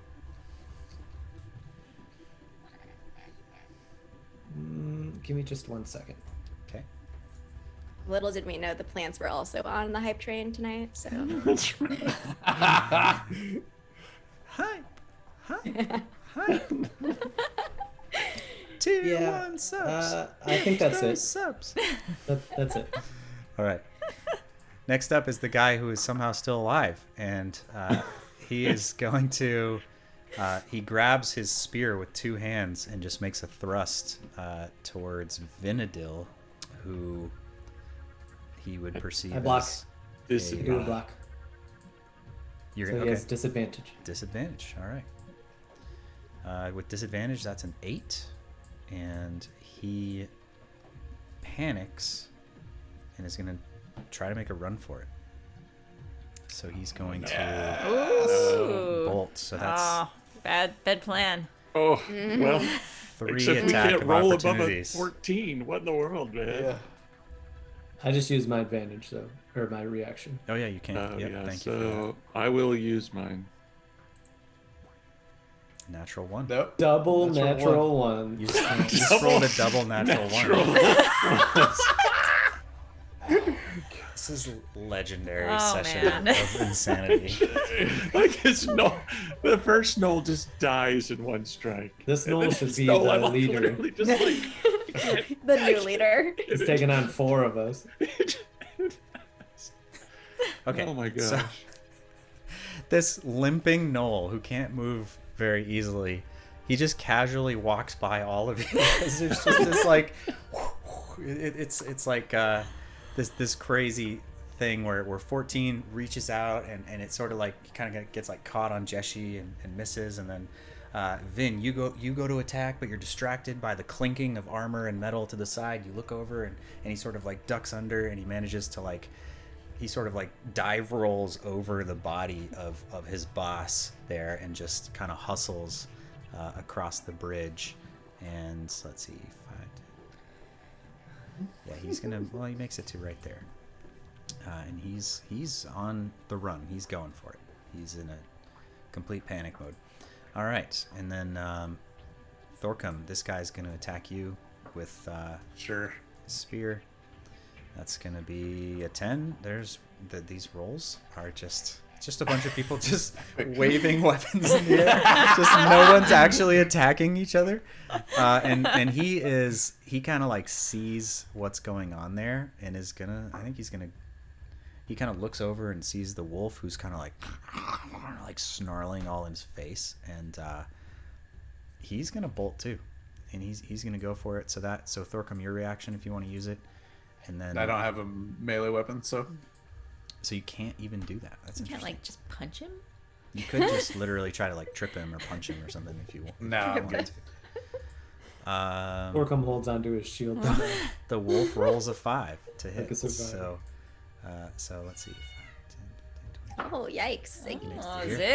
Zig. Ziggy stands up and just stretches in the middle of this like. He's just looking around. No one's even attacking each other because everyone's just missing constantly. He's just totally relaxed, just sitting in the middle of the battlefield, just like stretching and like. He's found a like sunny spot. cleaning himself. Yeah, he's like he's rolled over. There's like a little beam of sun kind of poking through the canopy of the swamp, and he's just like pawing at it. Oh, Just all- such a It's all weird night. confused. Okay. this guy at the bottom, he's going to go 5, 10, 15, 20, 20. He's going to make it up to here, and he's going to longbow shot at Daryl and miss again. Great. Oh. Okay. And that's that. Vinadil, bringing in round 3. What do you got for us? All right, let's hit things. This is where things turn around, where we get serious. No. Double ones, man. Okay, which is the one that's so these guys are pretty much just full on running. Yeah, their backs are to you at the moment, and they're just hustling. They're going for it. All right. Well, I'm gonna shoot this one then with the crossbow. I don't really have any way of getting advantage on it or hiding, but I'll just shoot him anyway, or try to. Hey, 21. 21 to hit. That hits. And 9 damage. 9 damage. Excellent. All right. Denny, as a pet user, you could have held action, had Fred approach him, and then got an advantage. Sorry. That's true, yeah. I'm not Fred used to having doesn't a listen dog that control. closely. Yeah, Fred's not nearly so controllable. But I am going to move up into this large tree and attempt to hide. Okay. Great. So, yeah. Oh, That is my that's turn. Jonah. Well, Concentrate, kid. 13. Okay, this guy over here steps back out of the bushes, and he's going to take a shot at Belrissa. No. Unacceptable.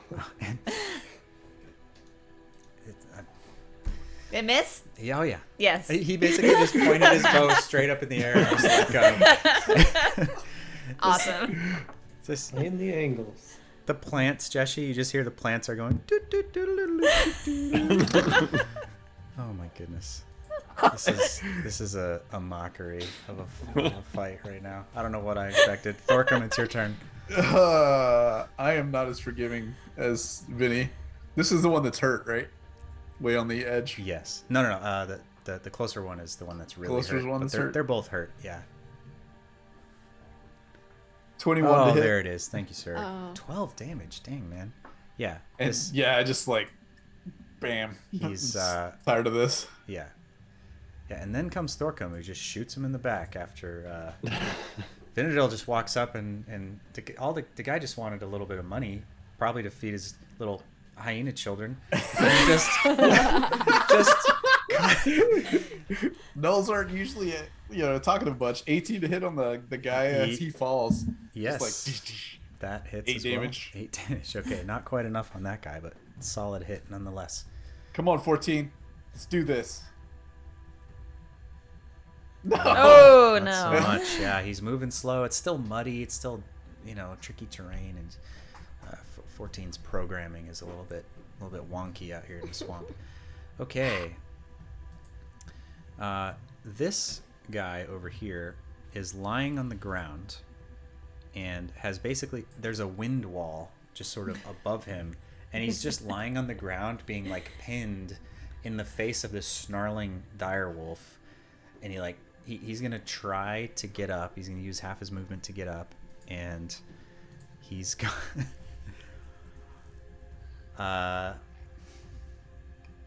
he's gonna use his action to disengage because he is scared out of his mind, and he's gonna try to run. Let's see, he can run to here, and he runs that way to kind of get out of the wind wall. And he's no longer. I can take off the wrench because he's no. So does prone. Daryl get his opportunity attack? You're right. He absolutely does. Thank you for reminding me. No, you Oh, no. disengaged. He Oh, he disengaged. disengaged, yeah. Oh yeah. Oh. Thank you. Yes. Okay. Never mind. That's why he disengaged. Right. There's a lot of things going on. Yeah. No. He gets away. But Daryl's eyeing him. He's like, he's watching him for sure. That's gonna end his turn. This guy steps out, takes a shot at the wolf over here. They're definitely drawing fire, which has been helpful. They're just these giant targets. And 15, does that hit the wolf? Yes. Okay. That does okay. hit. That's 9 damage. On 9 for Fred. Wolfie McWolfenstein. Okay. So he's got 17, it looks like. Something like that. something like that. Okay, Belrissa, it's your turn. All right. I'm gonna blast this guy that was hexed before. Okay. Better rolls from everybody. Let's go. Yes. Come on, roll good. Oh. 26 to Hey, hit. yo, there we go. See? Yeah. It's turning around. 13 damage. The chanting of the plants has started to inspire the group. 13 damage Jeshi's the only one. is enough. Yeah. Yeah, only Jeshi can hear it, but you just feel this surge of inspiration. You don't know where it's coming from. It's just like, it's really just, but it feels good, you know? It's the thrill of battle. Can I bonus action between my 2 blasts? Is that a thing? No. No? If it were 2 separate actions, you can, Okay. but you can't split up your All double right. attack. Well, I'm gonna blast this other dude who's this guy there. Okay. He is 11 to hit, so it doesn't matter anyway. Yeah, does not hit. No. Splitsies. No. Okay, so But I killed one. as you wrap up, your direwolf, Daryl, charges over to the dead body of this gnoll and just starts tearing it apart and eating Oh it. no. And he just goes to town on this corpse. It's just like Daryl, just it's thrashing dead. this Drop it. right in front of these other 2 gnolls who just sort of and it just sort of it just looks over them and just kind of snarls. And they have similar like snouts, right? Like these long sort of like canine mouths. But the wolf's head is like massive in comparison to these 2 gnolls. And they both just start bolting. Nice. They just turn around and they start running. Through the wind wall. Yeah, well, they're in the wind wall. I forgot about the wind wall. Yeah, so they're just in the wind wall at the moment, and they're just both gonna start like going for it. Which that he does get to use his reaction for that on that guy. 21 and hits him for 7, so that's not too bad. And then this guy kind of shouts a command, and you see that the gnolls who are off on the sides, they all sheathe their bows and just start to back up as they begin to retreat. So Kinz, it's your turn. So you're witnessing this as everybody all around you, all the enemies that you can see are sort of in the process of backing up. What do you want to do?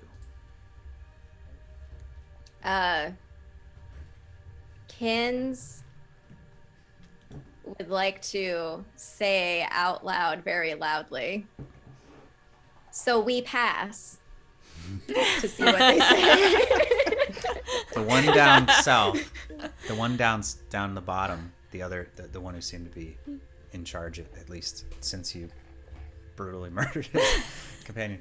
He calls out. He goes, "Broken, broken, broken, broken. It's broken!" And it just turns and just sort of spits in your direction, and then just dashes off into the woods. And for the sake of brevity, unless anyone is just bloodthirsty and wants to chase down every single gnoll, Nope. we're gonna go ahead and end there as these gnolls just bolt. Clearly, as you've clearly overpowered them, they all start to disappear I'm into gonna the let- trees. 14. If that one's running from him still, I'm gonna let him give one last reaction. Okay, go ahead and just make wanna see it. one final attack. I just wanna. Come on, 14. Come on, buddy. No, he misses. No. Man, that's 3 in a row. Oh. I'm just picturing Come on 14 over. just going like this. Like just nothing's connecting at all. He's missing everything. I'm gonna let Daryl finish eating his gnoll, then I'm gonna call him back. Yeah, and Fred actually goes over there too, and just the 2 of them kind of team up and are Chow just- down. Wow. They're just, yeah, they've that's okay. So I'm gonna go pick up the gold piece that I threw to that guy and just pocket it again. priorities, I yeah. like it. Yeah. You've got your gold piece back. You're all kind of on this place. I'm assuming we don't see anything. Are there any kind of identifying marks on these things? Go ahead and make an investigation check to look on the handful of bodies that are there. Wow. 11. 11. Okay, yeah. So they're wearing sort of just patchwork furs and kind of scrappy leather armor, like nothing really that serious at all. They were able to communicate in common, barely. You know, it was thick accents. They clearly didn't know a whole lot of language, a lot of words, but enough to demand, you know, a toll for coming through this area. But they don't seem particularly civilized is the word I was looking for. You know, they seem very tribal, almost feral still, like you'd expect of a gnoll, and other than the language. There's no defining markings. They don't have any loot on them or anything like that. Nothing really that interesting at all. The spear that this one wielded was simply a long piece of cedar that has a piece of flint kind of crudely fashioned to the end. I'll just kind of remark, not to anybody in particular, is like, why would gnolls be setting up a toll on an abandoned island? No. And I'm going to jump on 14, start riding out.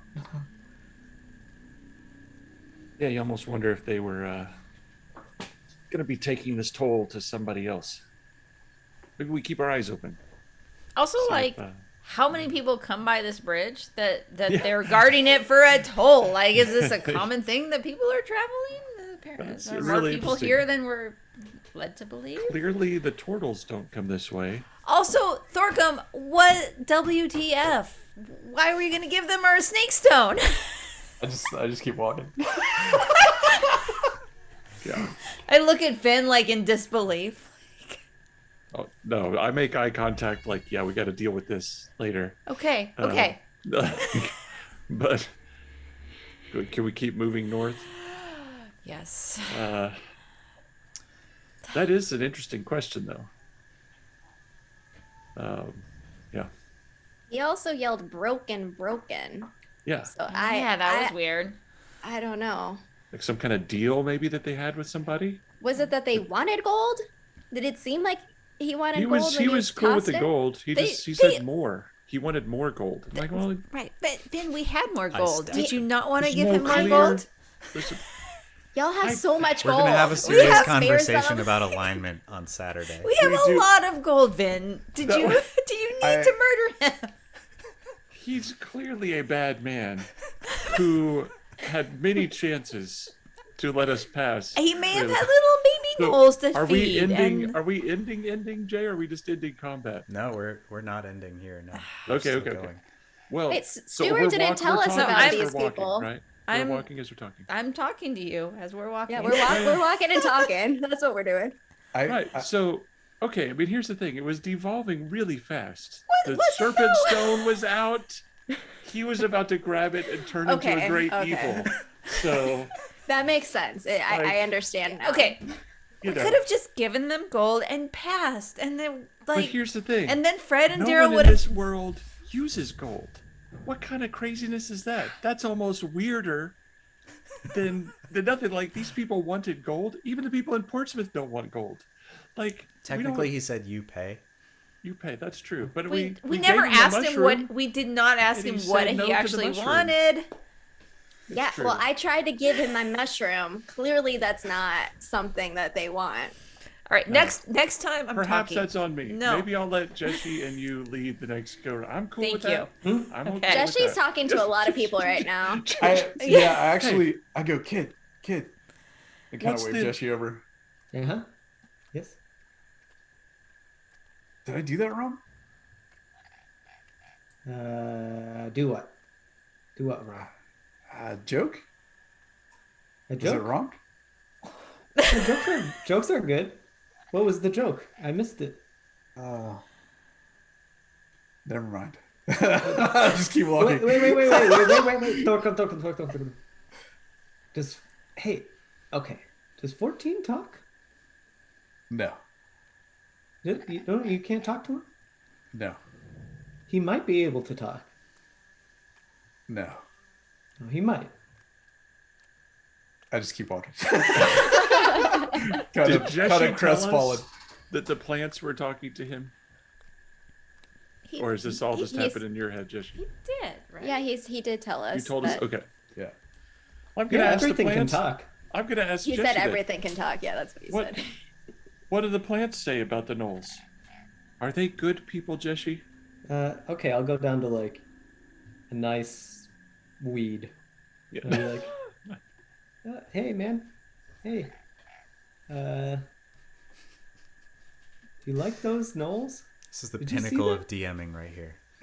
The weed, the single little piece of crabgrass sticking out of an otherwise mucky and dirty terrain. It's the greatest moment of its life. Responds to you. The greatest moment of its life. Never has it had the chance to converse with such a valiant warrior in full plate armor with a magical hammer that can teleport. One that can speak with all manner of creatures. It looks up to you, tears in its eyes. What is your question? You like gnolls? Do you like those gnolls? Nope. Cool. Does it hurt if you get stepped on? Does it like hurt you? Uh-huh. Hey, who's Jeshi talking to? A weed. A weed.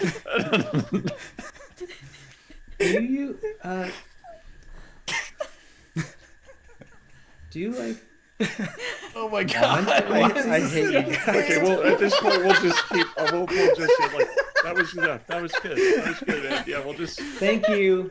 keep on walking. Yeah, oh, and Jeshi, Wait. Jeshi. Jeshi, what did it say to you? Yeah, don't worry about the gnolls. They're not good. Okay, Oh. I'm gonna ask Just Kinz, give one of like, these. or I mean, give one of these. Finn. Also, Is he really? Is he? you shouldn't step on plants. It's not nice. It hurts them. So Every time someone keep takes a that in step, mind. you just hear Sorry. scream. Like literally every step of every person, there's just this Sorry. this cacophony of screams. That's all you're hearing right now, Jeshi. Okay, you continue hiking. Another hour, 2 hours. It's difficult to tell. It's been a long day. Can we see above the trees at all? Or is No, there? It's Okay. thick. In fact, it's getting thicker. Traveling About- through. Jay, Yes. as an effect of the spell, I can create any plant created difficult terrain. I can make ordinary terrain. Oh. Okay. You can just ask it to, like, parting the Correct. plants. I can ask it to move. Ooh. That's right. Okay. Heck yes. That's fantastic. All right. I can also do the opposite. So we'll see. Traveling through the thick swamp has taken its toll. The squelch of wet moss and mud beneath your feet, the murderous droning of insects, the endless short quarter views between perfectly straight cedars, and all of the screaming blades of grass as they're Excuse trampled us. Sorry, mercilessly excuse us. by the party. The experience of one of just absolute sensory exhaustion for all of you, not just Jeshi. As the miles crawl past, you suddenly hear the short, sharp intake of Thorkum's breath. The thick woven thicket of the cedar swamps gives way, and the stale air of the bog is drawn back like a curtain. For the first time, you can see, clearly, the immense canopy of the ancient tree. It stretches out for what seems like miles, sending huge aerial roots deep into the earth to support the gnarled and twisting branches. But Thorkum's eye is instead fixed on an elaborate stone pillar, 40 feet high, driven deep into the earth. It bears the symbol of San Splendar, the great dwarven city of his birth. Beyond it, you look around. A dozen yards away, there's another, and another beyond that. In a circle that must run for miles, a ring of great pillars seems to circle the tree with silent watchfulness. Each seems to have its own personality, its own construction. Some are metal, some are wood, some are stone, clay, even sand. Many are like Thorkum's and bear the marks of their maker, but others remain blank faces, their histories unknown. As you step into the cool, silent grove, there's a feeling of ancient calm. But to Kinz, there are alarming signs. The casual observer may not notice the slight mottling of the leaves, or the dead and dried clumps of moss in the hollows of the massive branches. But Kinz can see beyond, deeper into the cool shadows of this magnificent grove. There's a sickness here, a festering darkness. State your business on the island. Be quick, and be truthful. The voice is so close, so immediate. A full beat passes before anyone can react. The woman behind you is older, but not quite old. She leans on a gnarled staff of woven banyan, just inside a pool of shadow cast by a smooth black pillar bearing the visage of a great bear. Her black dreadlocks seem for a moment to spill down her shoulder and meld into the stone behind her. She taps her foot, impatiently waiting for your answer. We're looking for the ladies. She eyes all of you. Who are you? Nobody should be here. What do you want? My name is Kinz. I am a druid. I mean, yes.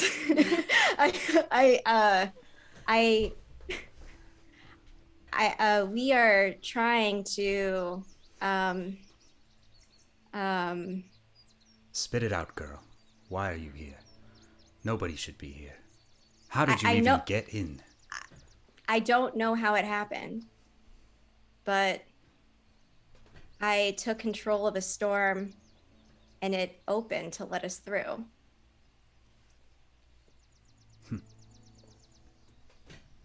I mean, I've been seeing some things that I have lots of questions about. It seems that there's a lot of pain and destruction, and we just want to help. I'm just trying to understand. You just want to help. Is that why you're here then? To help? Yes. And how do you plan to do that? Don't know, Well, do you? You no, don't seem but to know much. that's why Yet here you stand. Mm-hmm. She looks around. Imagine if we knew something. So, and then I shake my head and step back behind Belrissa.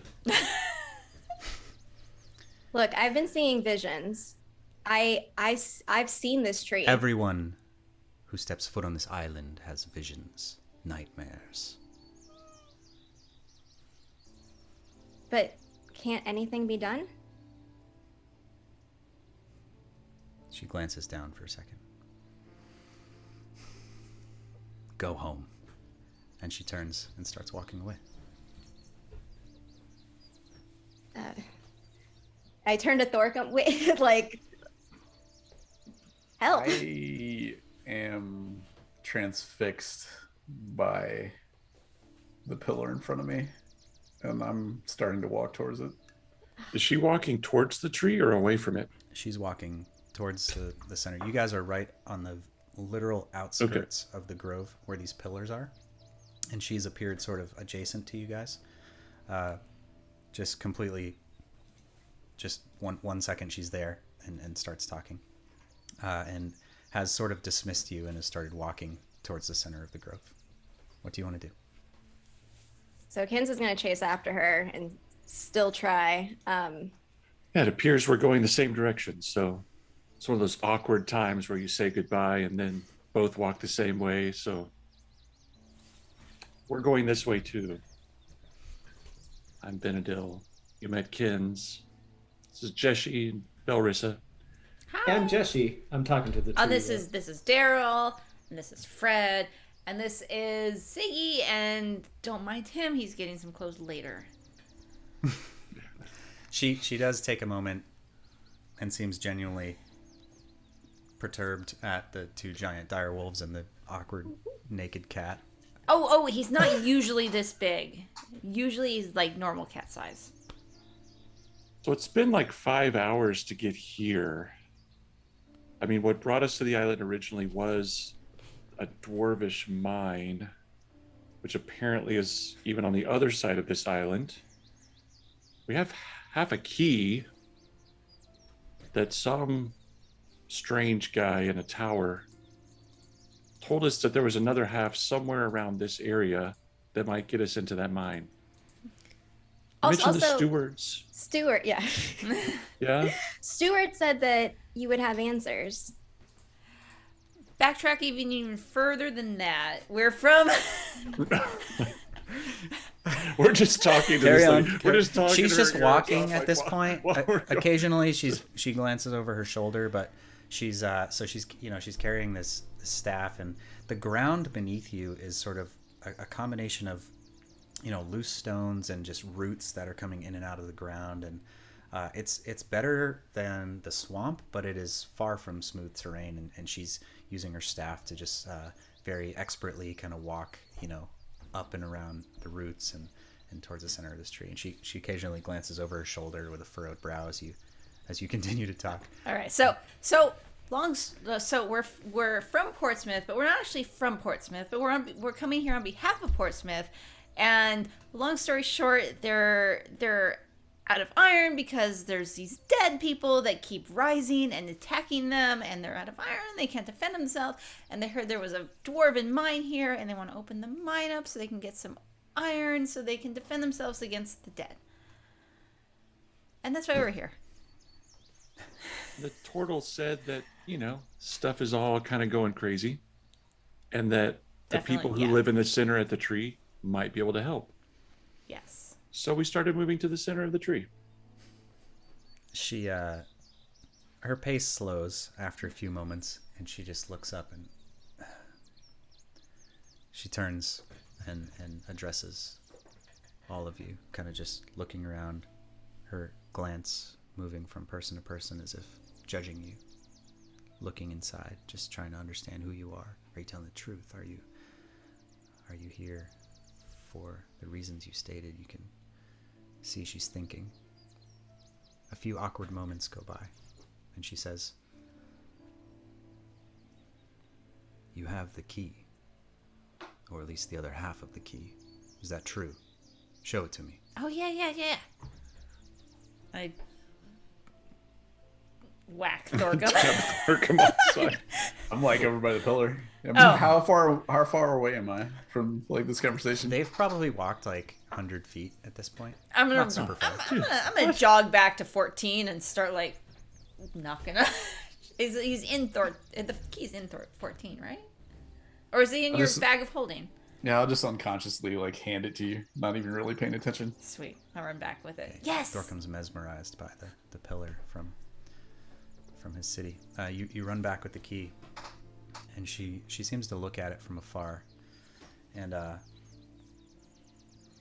she says, "There's a few more awkward pauses. You can see she's deep in thought. She seems to be seriously considering the situation here." I'm gonna tell her there's a wizard in a tower, and he gave it to us, but he didn't actually give it to us. But he was like, and gave it to us in spirit because we passed his test, and he said we could have it. Yes, okay. I understand. Okay, thanks. Please stop talking. Do you know this tree's name? She just gives you Plants the have most names. ridiculous look.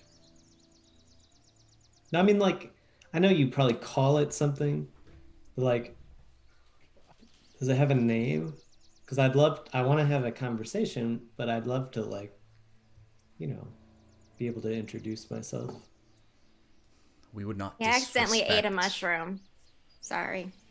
We would not disrespect the great tree by giving it a name. And if it has one, it's never told me. Oh, So no. I am uncertain about you all. This is a dangerous place.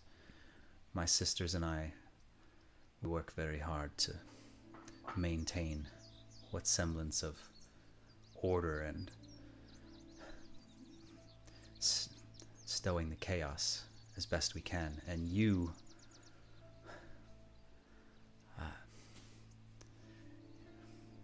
I do not like when things change.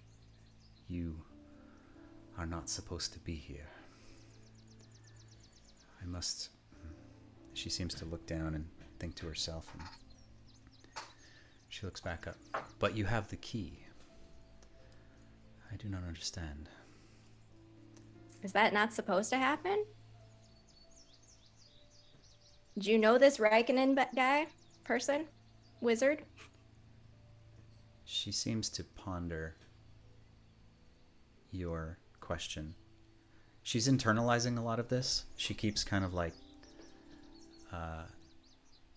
she keeps taking these long pauses, and she's clearly thinking to herself, and she tends to look around, and you can see that she's mouthing words as if she's like almost talking to her conscience, you know, just trying to... And she looks back up at you after a few moments, and she says, that key has been lost for a very long time. The stewards, my sisters and I, we hold the other half. The keys are not given to strangers. I am conflicted. How did you get through the storm?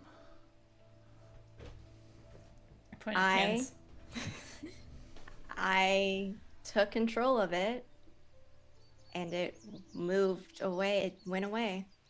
It opened up. We told the turtles, they saw what happened. I don't even know. I've never done anything like that before. We've obviously never been here. She walks over to you, Kinz, as you're talking. Go ahead, continue. But the turtles seem to think that I should be connected to this island as a druid. I don't know anything about here, but if there's something to be known in any way that I can help, I am here. So she walks over to you as you're talking, and in the middle of you talking, she reaches up and she takes a strand of your hair and she just sort of pulls it through her fingers, and she just sort of tosses it a little bit. She reaches up and she puts her hand, or she attempts to put her hand kind of like just run her fingers through your hair. How do you react to that? I kind of instinctively flinch back a little bit. She kind of pulls back. You are a druid. I did not take you for one of our kind at first, but now I can feel it, I can sense it. You are aware, then, that the great tree is a place of power, of great druidic significance. Its roots grow deep, all across the island. Everything around us is influenced by the power of the tree. Why are you here? You say you're here to help, to make things better, but do you even know what that means? No, but I mean, initially, our point of coming to this island was to help other people that we ran into who also are in need of help. This is what we do. We just try to make the world better. That's very noble of you. She seems to... Her shoulders drop down. She takes a hand off of her staff, and she seems to kind of like... Her posture changes very dramatically as she seems to relax. She continues to do this thing where she seems to be almost talking to herself a little bit, kind of like deep in thought, as if she's having this internal conversation. It's a little bit awkward as the pause draws out, and she says, She looks towards the tree, speaking to you, but kind of with her back to you. She says, "My sisters and I, we tend to the grove," and her hand comes out, sort of gesturing at everything around you, "and to the tree. It has long been our task, but the days grow darker, and the nights are fraught." She glances up. She turns back to face you. "A corruption has settled on this place, twisting the power of the grove towards dark and evil deeds. My sisters and I, we do what we can, but it's not enough." And she stops.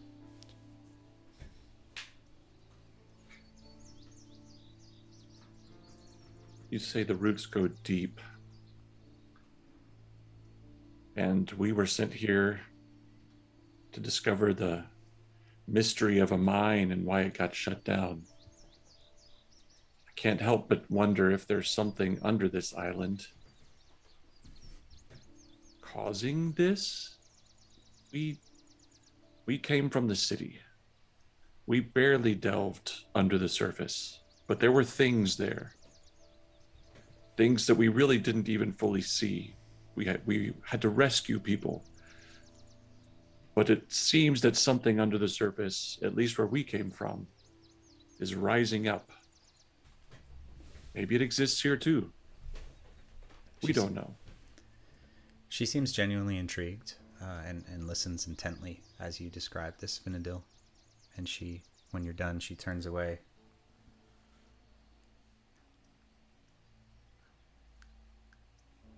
Pondering. Do you need more magic? We have some magic that we can lend a hand to.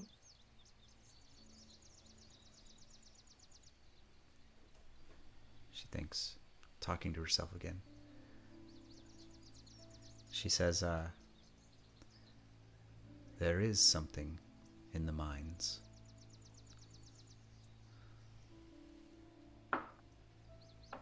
There is something." It seems like it's a difficult memory. She winces, and she thinks. She looks up at you again, Vinadil, glances over to Kinz, and then quickly to the lot of you. There is a... She seems troubled to tell you these things. Like she's going back and forth between telling you or not telling you. She continually stops and she kind of rocks back and forth a little. There is a beast of many forms who lays claim to this grove. And while it lives, its true power cannot return. We fought the beast for days, but succeeded only in driving it deep into the mines before we were spent. It was all we could do to keep it at bay, and we've locked it inside. With the key, well, with your part of the key lost, we thought it locked in there forever. And since then, we've spent our days trying to maintain what was left of the grove and the tree. As long as the beast lives, we cannot complete our work. And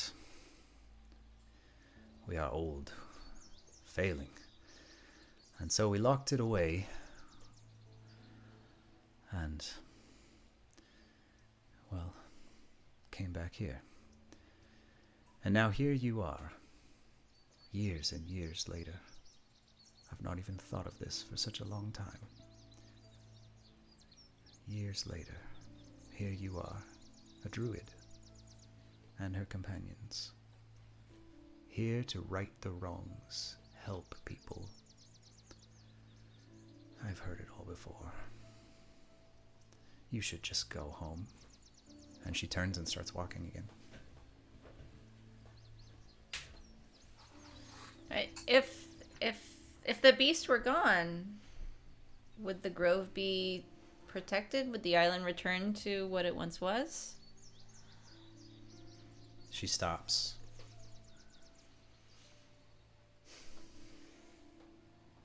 Looks over her shoulder towards you, Belrissa.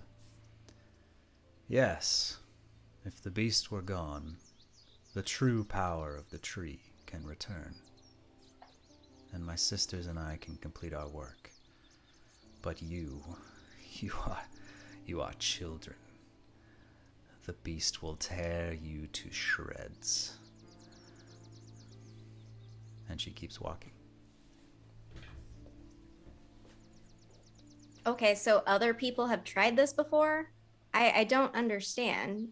On the one hand, you're impressed, it seems, that we made it through to this place called Thunderstone. Do you call this Thunderstone, or do you call it a different name? I'm not sure, but we were told it's called Thunderstone. Are you following her because she's walking away? I'm Okay. following her All right, and Kinz is... speaking this out loud at her because Yep. I'm getting mad. Okay, great. I yelled out to Thorkum, or at least I'm going back to get Thorkum and drag him with us. So while you guys I talk to the am lady. talking to the tree. Nice. So she's continuing to walk, but seems to be listening to you, Kinz, if you want to continue your question. Okay. Stuart told me that you would have answers for me as a druid, and I know that this sounds selfish, but I need to know why I have a connection and if this is something that I should be pursuing. She stops. If that happens to help you out, win-win for everyone.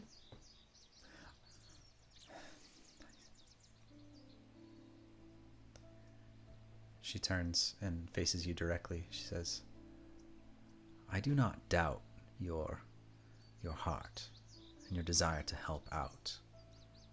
I doubt your ability to last more than 5 minutes in the face of a beast that my sisters and I took near a decade to trap in the mines. If that beast is released, we do not have the power to stop it again, and if you fail, the island will fall. Should you succeed, yes, things will get better. But should you fail? She glances up, and what is left of the great tree will surely fall. She looks back at you. I can't take that risk. And she turns and keeps walking. How many years ago did you say it was that you trapped this beast? Aren't you like a mile away trying to get Thorkum right No, now? I mean, he's what, 100 feet? Have we caught up by now? You guys have been walking. Okay. So Thorkum, are you going with them, or what are you doing? No, investigating this pillar. Make an investigation check with double proficiency using your stone Double cunning ability. proficiency. Well, I will take a 26 passive because man, that was a terrible roll. A 26 passive. That's Yeah. just, like, it's still hard to comprehend. Oh, I've just broken my headphones. Hold on a second. Oh, I fixed them. It's all right. Okay. It's been a hard night of plant It's talking. been a minute. Yes. It's not so over. You're so a couple things you notice about this stone, Thorkum. There is a particular type of granite that, as a master of stone and just materials in general, you recognize that the different striations and things inside this stone are. It's not the only place where you find it, but near your home city is where this stone is most known for, and there are quarries there, and people would come from far to get this particular material, and that is what this pillar is made of. And your ability tells you that this actual pillar was likely pulled from one of the quarries in or near San Spundar. So this was brought all the way from there and was somehow installed or put in this place. The markings on the stone indicate the language of the city and some of the runes and carvings on it you're able to read, and it basically signifies sort of a representation of the dwarven peoples of that area. And as you look around, you get the gist that each of these pillars is a representation of the different ways of life and the different places that once existed in Lydian. Different cities, different materials, different peoples who probably at one point in time came here to on this pilgrimage to this beautiful place. And the connection that you feel to this stone, it just brings back a flood of memories for you. It's been so long since you were in that city, but it hits you. It hits you real hard, and it's difficult for you to pull away. But Vinadil walks up.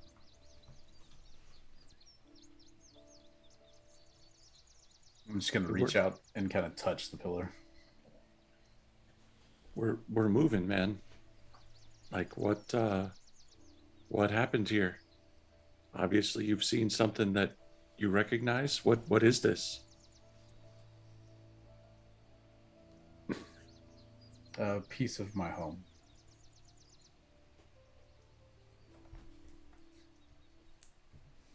That's rare these days.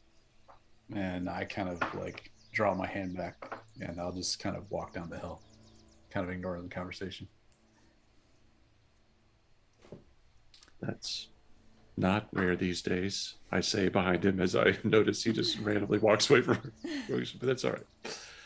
We're moving in the right direction. All right, so you all catch up at this point with this older woman. And what do you say?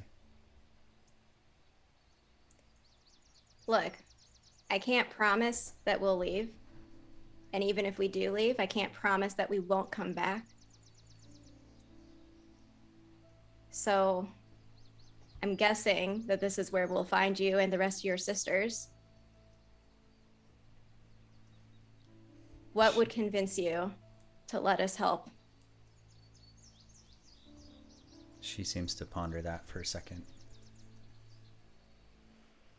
And as she's stopped and thinking, you hear in a nearby grouping of trees, you hear a rustling as something darts out of the trees. You see a small fox, gray fox, and it looks like it's running fast, but it's also got a bit of a limp to it. And it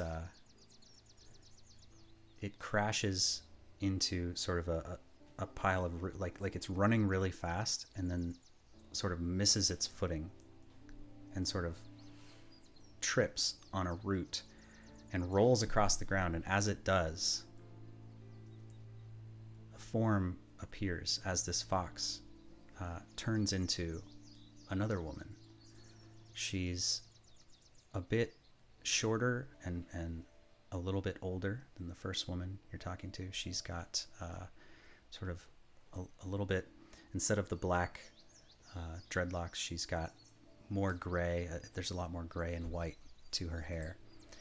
And she's wearing kind of dark brown robes. And the first thing you notice is that she kind of reaches out an arm to try to like stand up, having just kind of rolled across the ground. And there's 3 gashes across her arm. She's bleeding. And as she gets her balance and starts to step up, the first woman immediately reaches down and grabs her arm and starts to help her up. And you can see that you get a good look at the two of them together, and you think to yourself, these women look tired. They're exhausted. You can see the grays. You can see the wrinkles in the skin. You can see they're just worn out. So whatever they've been doing has taken a toll. And the second woman, she rolls up and or stands up rather, and She's sweating, panting. She's out of breath. She's exhausted.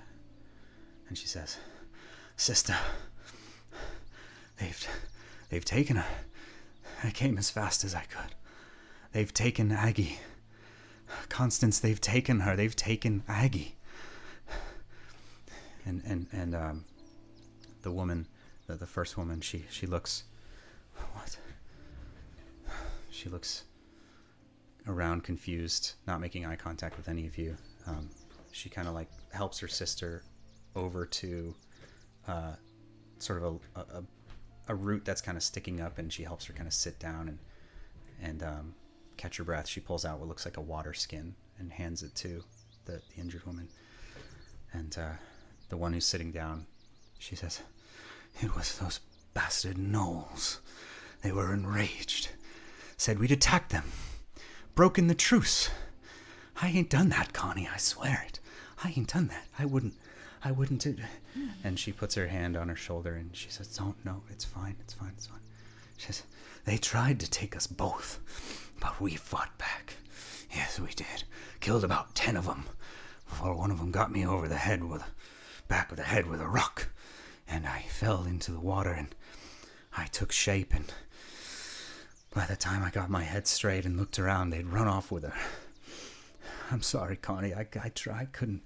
I was so dizzy." And Constance reaches down and puts her hand over her shoulder, and she kind of moves her hand kind of across her shoulder, and you can see she almost like gives like this sort of traces this kind of line across the back of her shoulders and kind of down her back, and you can see the other sisters.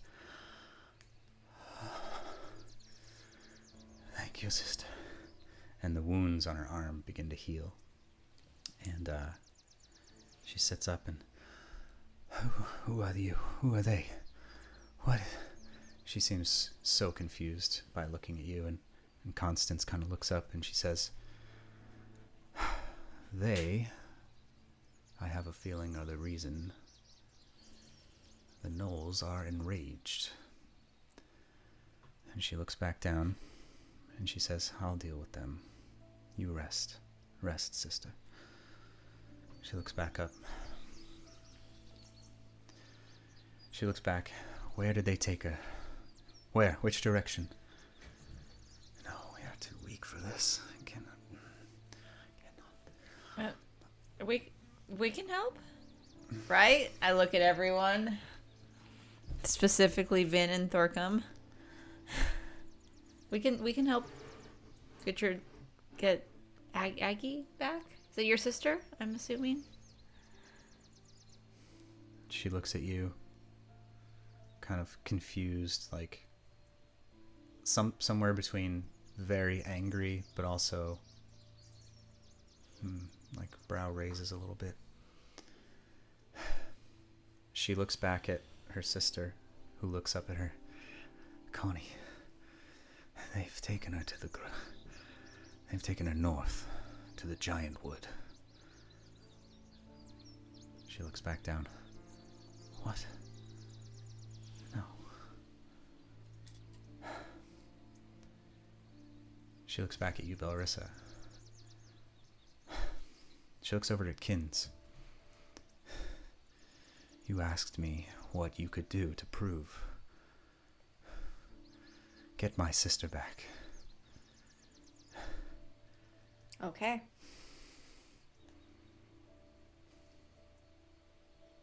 And that's where we'll end tonight's incredibly weird and amazing and awesome session.